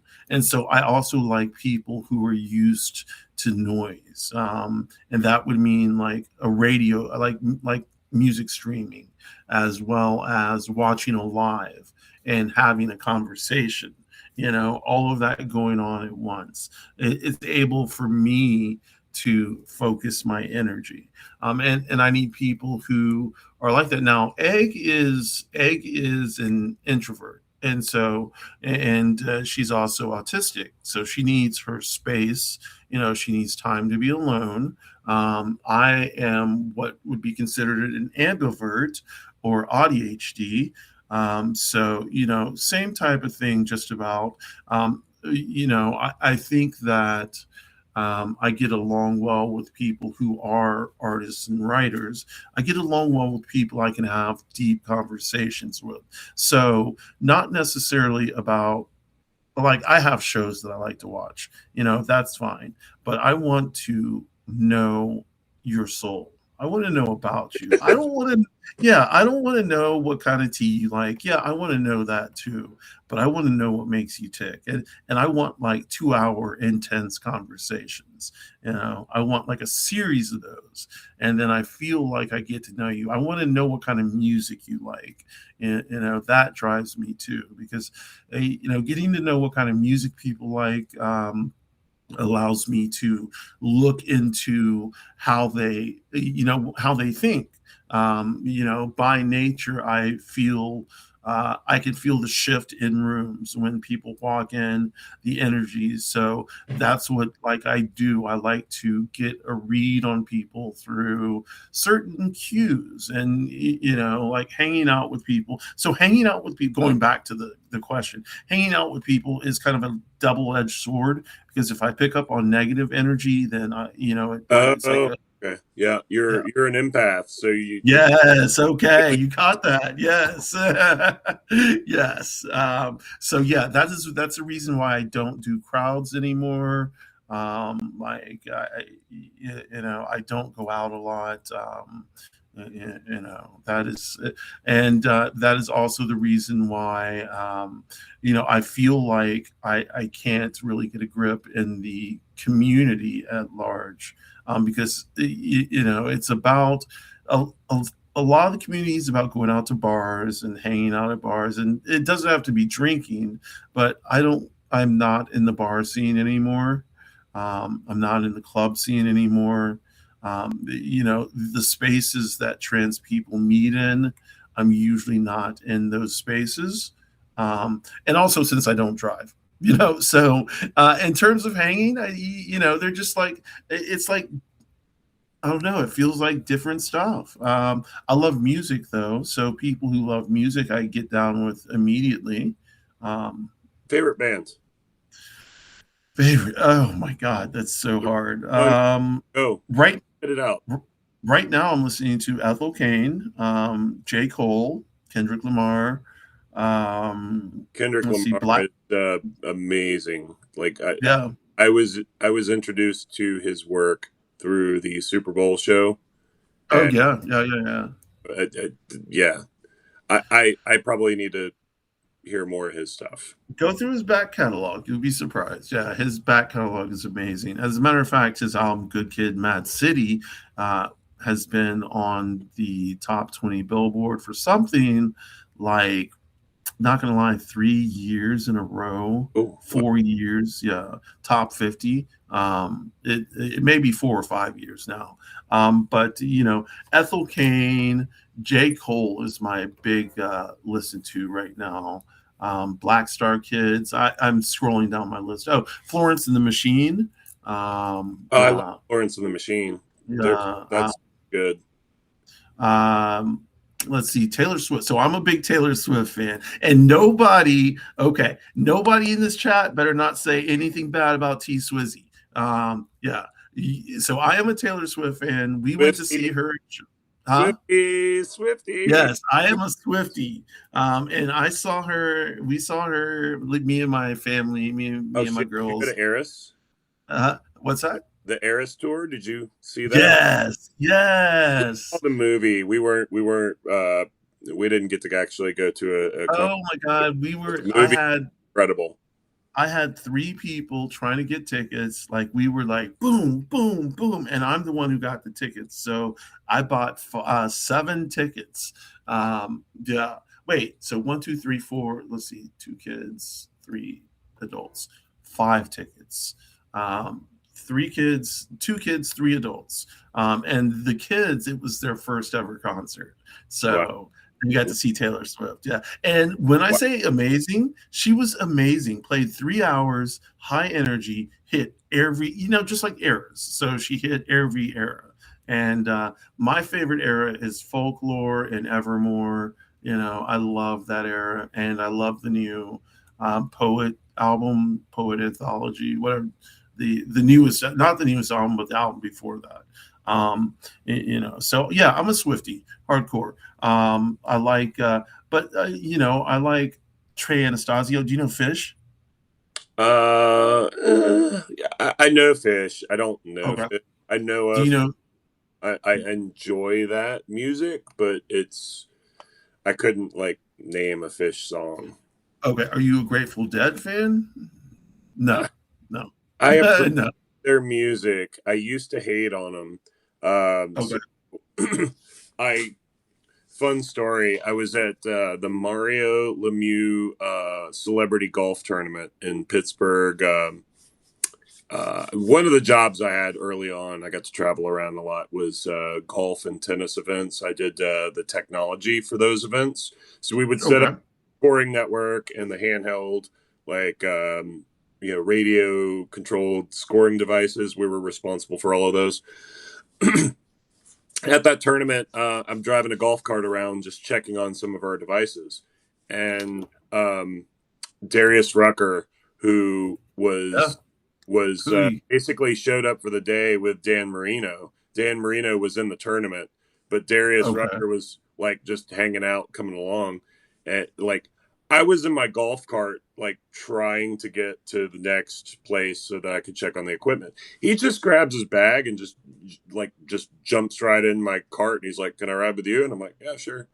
And I don't get starstruck, but Right. I did immediately recognize who he was, and he had a Grateful Dead golf club bag. It was Okay. solid white, and he had the dancing bears like go all the way to Right. the outside, which was cool. So I was like, "Is he a Grateful Dead fan?" Huh? He's like, "Oh yeah," Right. and then we're talking a little bit about music and stuff, and it was cute because it wasn't forced. It was just real, real people Right. talking, and but no, he got out of my golf cart and like played that fairway or whatever, and then got back in the golf cart, and I carted him around because I kept trying Nice. to get around the golf course to the back side of it or whatever.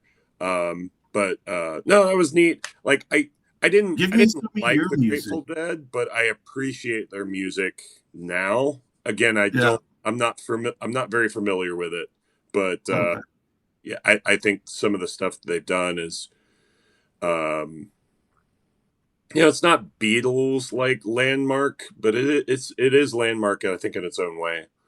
Oh, 100%. 100%. I am not a fan of the Beatles, so let's I hate yes, not at all. Not at I all. hate the Beatles, But you but go I ahead and tell me what kind of music recognize you like. who do I like?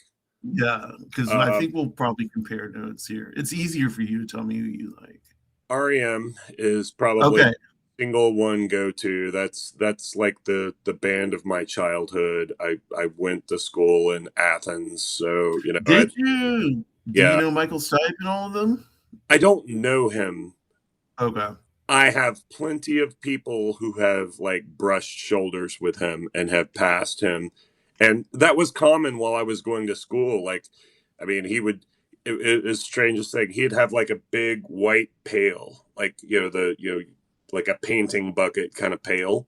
He Right. would walk around and carry his shit around like in that, like almost like a purse. But I Right. mean, just like, he's very utilitarian. And I mean, it was neat to hear stories about him and the band from the city because And again, it was another just like very holistic. It's like, hey man, I'm just a person. Like, don't Yeah, get my no, shit. You know, just no. I'm doing my thing. He had a restaurant. I think he owned the Grit in Athens, Georgia. That my sister in law was a big fan of that restaurant, and maybe has a couple of stories. But no, I enjoy a lot of different kinds of music. So real Mostly quick, with I the saw REM in 1980 shit, 1987, 1986. I saw REM. Yeah. Okay. Oh, nice. Well, what I For the was going to Green. say, I like a lot of different kinds of music, with the exception of country music. Country music is probably the one kind of music that I just like. Like if I had to pick a genre of music that you could just do away with in a heartbeat, I mean, I would miss some country stuff for sure, because there is some country stuff that I think is really, powerful and really good. There is some country that I like, but overall as a niche, it's not my, like, classical music I enjoy, orchestral. Here's my here's my take on country. There's it's up to a point that you can throw the fucking whole rest of it away. And that is up to the point where country became country pop. And when it became country pop, that is where phew, now the old school country where it was not about patriotism, well, it was about patriotism, but it was more outlaw country, like outlaws. It wasn't about my Outlaw. God and my yeah, it wasn't about my God and my gun and my truck, and my dog. That it wasn't that kind of shit. It was more, like it was. I don't know. People. One thing people don't know is that Johnny Cash, before he married June, had a black wife. It's just like people don't know this kind of stuff. Like I don't know, and that goes on just country stuff. But I do like country, and the reason I like country is because my mother likes country, and when I was growing up and we went on vacation, that's all she would listen to. And so I See, I was I the know opposite. like My mom loved oldies. She loved 50s, yes. 60s shit, and as a result, I hate it, and that's why I don't Yeah. like Beatles. No. Oh, I oh, I don't like the Beatles because I just think they suck. I think they've ripped off way too much music, and I think that they don't. I just don't like the way they That's an sound. No. interesting take. I think that Well, they did a lot for evolving music at just in culture. Like, they were present, and maybe they did rip off a lot of stuff, but they moved the bar, I think, as far as music went. They did like three well, I harmony things that were like no one had done that at that point. I Vocal. think they watered down stuff and then sold it to the masses. Mm, okay. No, I mean, I guess my understanding of them, I appreciate like the impact they had on music culture, but Okay. I don't Okay. like their shit. Yeah, yeah, I am not a big. So Like, then, what about something like I heard your reference earlier. So you like Beastie Boys? oh God, Beastie Boys, fucking love them. No, Beastie Boys, Run DMC. There were several rap, like Public Enemy, like back in the like the 80s, 90s kind of era, that were uh, amazing, tremendous. So I saw Beastie Boys for their first for License to Ill, What? and Fishbone opened for them. Okay. Yeah, so that was a crazy show. More Um, more of the bands I think I enjoy are like I would call rock alternative. okay, I like okay. Essence, Nirvana, Pearl Jam. There's So I've seen Pearl Jam twice. I didn't get a chance to see Nirvana. I saw Soundgarden twice. But this is all the Lollapalooza shit when it traveled. Remember when it used to yeah, travel? So I saw a lot of groups then. And plus, in the 90s, shows used to be so cheap. I don't know if people in the group know, like in the chat, know, but in the 90s, shows were cheap. So I got to see like Smashing Pumpkins and just all these bands, 311, you know, 311. all. 311, I forget about 311 from time to time, but I've got a buddy. Like if anytime 311 comes through town, and they have all anytime they tour, they almost always stop off here in Atlanta. We try Yeah. to do that show. Yeah. Yeah. You know, I saw Jay-Z, I saw Tech Nine on a side stage before he got big. You know, we saw like we've seen so we went to the Austin City Limits tour festival and saw it's a 3-day festival.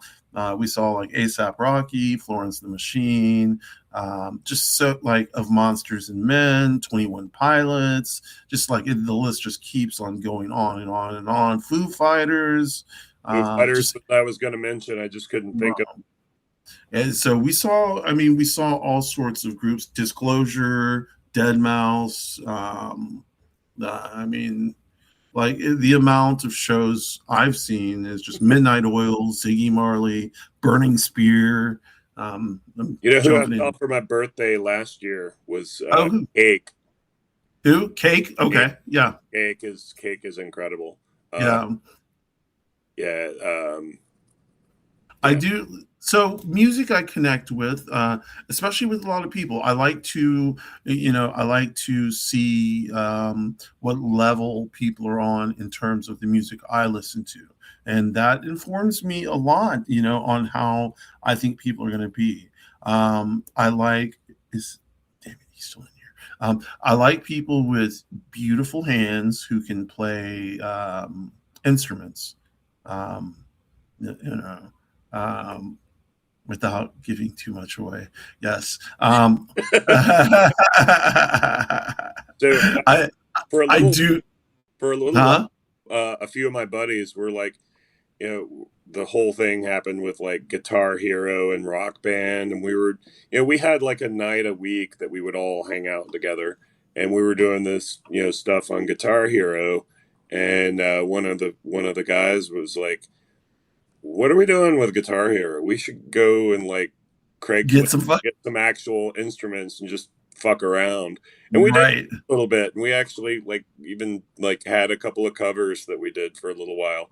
Nice. Playing bass guitar, and that's actually my son was like, "I want you to teach me how to play bass, Dad." And I'm like, "You see, I read tabs, like I'm not really good with that. Like I can't Right teach you to play here bass. You're gonna have to figure." Oh, is a bass guitar mocking me. It has been mocking me in this corner for 3 years, and will continue to mock me because I can't figure out how to play it. Like people oh say the no, bass is pretty intuitive. It is not intuitive for me. I can play cello, I can play viola, but I cannot play a bass guitar. I can really? play, yes, I can play like tuba.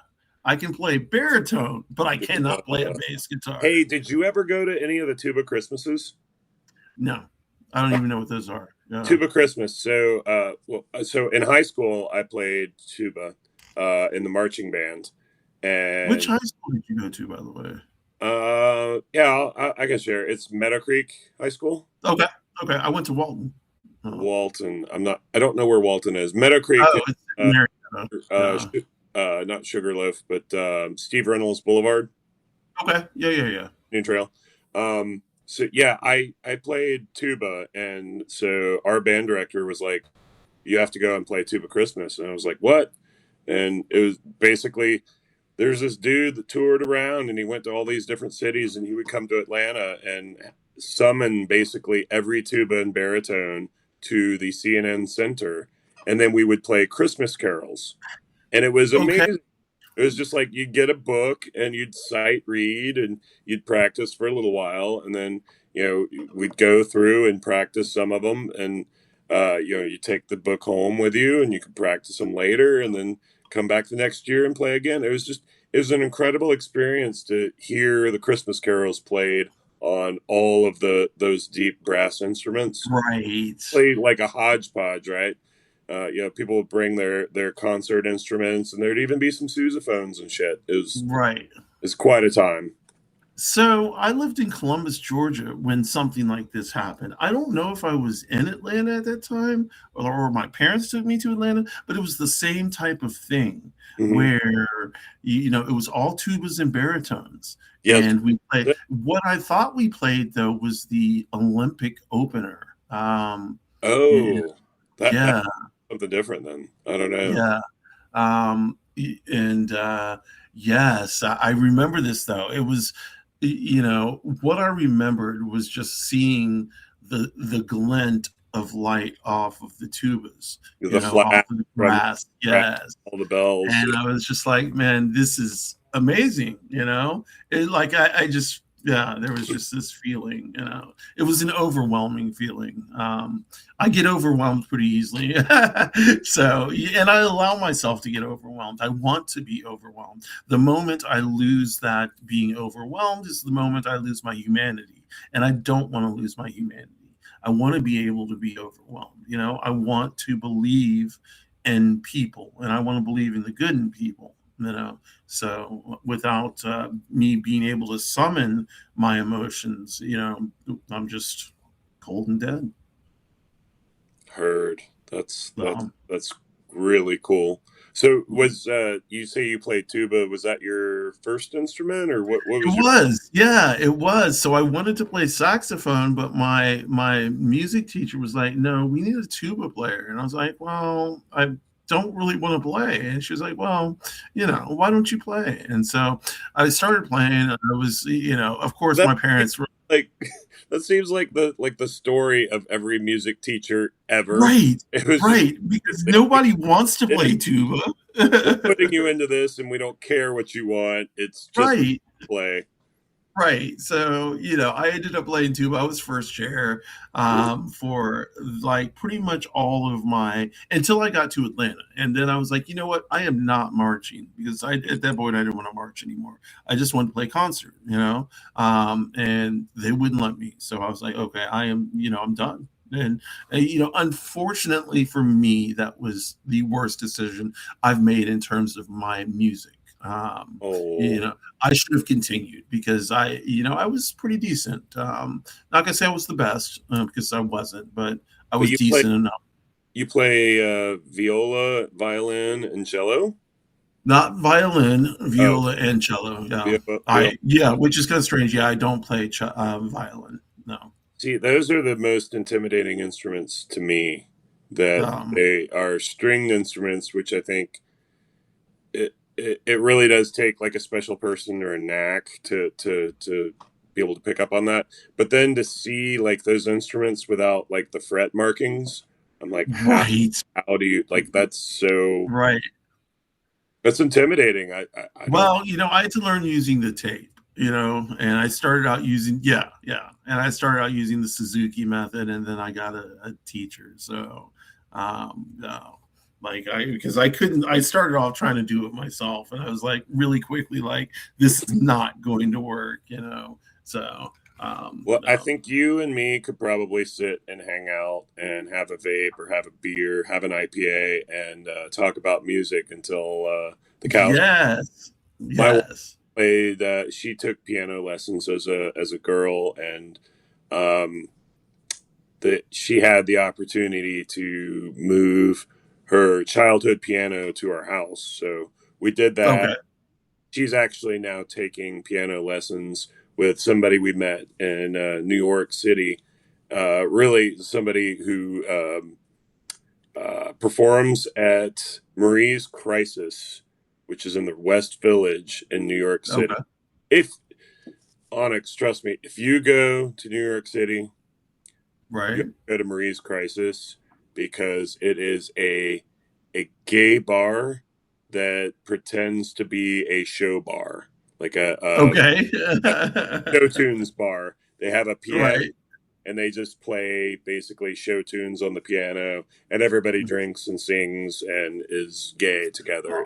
It's amazing. Awesome. That's like in Atlanta there used to be. Do you remember the I don't know if you were in Atlanta proper, but they had the dueling piano bars, I where think I they remember would have, hearing about that, but I don't know. yeah. I never saw it. No. Okay, so there were two pianos and they were facing like this, and tables all around, and you could drink and like you could shout out names of songs and they would play them. And like it was popular for weddings and bachelorette parties and bachelor parties, things like that. Um, but yeah, that was a while ago, in the mid '90s. Um, but yeah, like, do you remember Backstreet and Club Anytime? Were you in Atlanta during this time I of remember Backstreet? Backstreet. I don't know if Okay, I ever actually. I may have gone there once. I okay. remember everybody talking about that all the time, though. Backstreet was my jam. That was my home away from home. Well, Nomenclature and Backstreet and Tongue and Groove. Like like if anybody in here, Brandon, anybody who's in the publication and the Queer Stories publications might hear Wendy talk about Tongue and Groove. Tongue and Groove is an amazing club. I actually went there for a couple of New Year's Eve celebrations. Um, Ooh. yeah. It was a fun club. Nomenclature was a fun club, and then but my home base was Backstreet, and Backstreet was a club that I would go to at 10 o'clock p.m. and leave at 10 o'clock a.m. People would be going to work, and I'd be stumbling out like, "What the fuck?" What did I do tonight? And that's usually what ended up happening. Like I'd be like, okay, so what did I do on this dance floor? Like who was I doing it with? And these are things that it's kind of funny because these are just things that they're a lot of things I have vague memories of. Like okay, maybe I was doing a little bit of this, but I was going. That was at a time where I was definitely exploring my sexuality. So there was a lot of me going places by myself. This was before I met Egg. So she was not in the picture. And I did a lot of, a lot of self exploration. It was a fun time, but, also kind of wild. I spent a little bit of time at Masquerade from time to time. Yes, yes. So I saw Belly in heaven, and I saw a lot of bands in heaven. Not a lot of bands in hell. Um, Masquerade's still kicking, it even is, but it's even in a different place. onto stuff there from time to time. It's not in the mill anymore. They closed down the old mill that the old Masquerade was in, and on North and Ponce. Was it North and Ponce? I think it was North and Ponce or North and 10th. I think. And they closed that down and moved it over to Underground, which is where it is now. But I haven't been. I've been once as when it was in Underground. I've only been once, and it's a different vibe, but it's still kind of cool. Um, Yeah, I live down the street from the Braves Stadium, so if you know where that is, I live down the street from there. I Um, do. I know where that is. oh, wow. Well, listen, this is Onyx. This has Yeah, been great. we're at We've 2 hours and 15 minutes. been talking for forever. I think I'm gonna probably need to wrap, but Yeah. Oh, yeah. We'll call this a day. A day. It was definitely fun talking to you and getting to know you, this Chris. has been so wonderful. Yeah, no, I Uh, same. I think you and I probably have plenty more to talk about when of we. course. Of course. But I'll say again, thank you for what you do. Thank you for being out and being loud, and just know that I know sometimes things seem grim, and you look around and you don't feel safe, but there are a lot of people like me that have got your back. So Well, thank you. You're gonna Yeah, make me cry, so I'm trying not to. But no, thank you for being the I superstar dad you are. I've For been terrible, all chat guests. I have not been able to witness what you all have commented in the chat. So I may yeah, try to go back and look at some of that. But thank you all for listening and hanging out with us. This has been really great. I'm glad to have a new connection in the trans community. And of course, yeah. you gave me the true selves and also Samantha Page. So you've given me some homework to do as well. Uh, Samantha's actually in the chat, so oh, yeah. oh, Uh, Samantha, hi, hi. I'm Samantha Page. If you I think want I a queer, like a queer gay writer, then of course Brandon Elrich. If you don't know him from Brandon is so gay. Brandon Elrich is so gay. BrandonEllrich. okay. But there's a lot of people in here. I get Joe.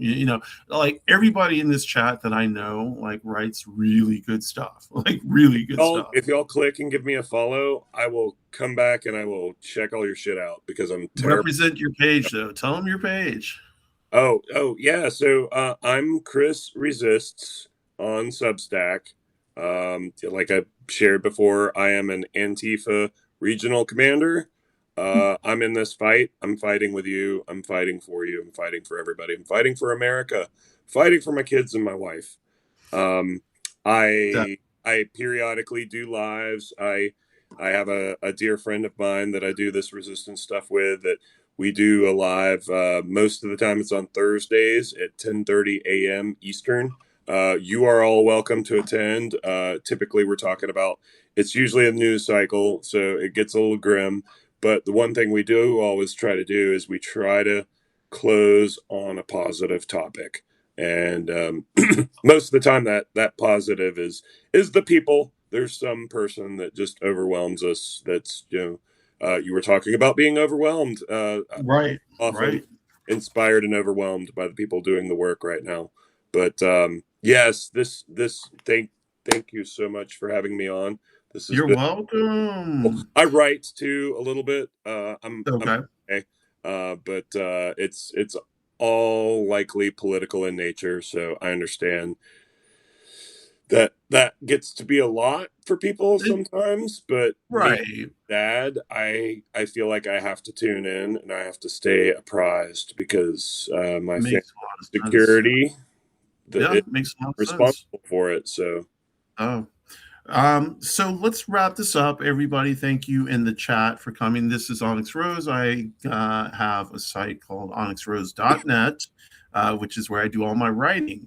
Also, OnyxRose9.substack.com, which is where I do my lives and my notes that I participate in. So come give me a follow on OnyxRose.net because, yeah, y'all want to read my poetry, don't y'all? And I'm going to end this like I end all my lives and all lives I'm on. It's called No Trash. So, no transphobia, no racism, no ableism, no sexism, no homophobia, no Islamophobia, no xenophobia, land back, reparations, no borders. Fuck Trump and fuck fuck ICE. fuck All Trump, right, y'all. ICE. If you're ICE and you're watching this, fuck you, buddy. I mean, I'm Yeah. not going to because you're a heathen inbred and you don't even know what culture is. So I can't even spell Substack. Thank, thank you, Onyx, for having me. You're You welcome. all out there, reach out to me sometime. We'll do this again. Yes, we will. All right, y'all. Thanks in the chat. Have a great day. Take care. Bye. Bye.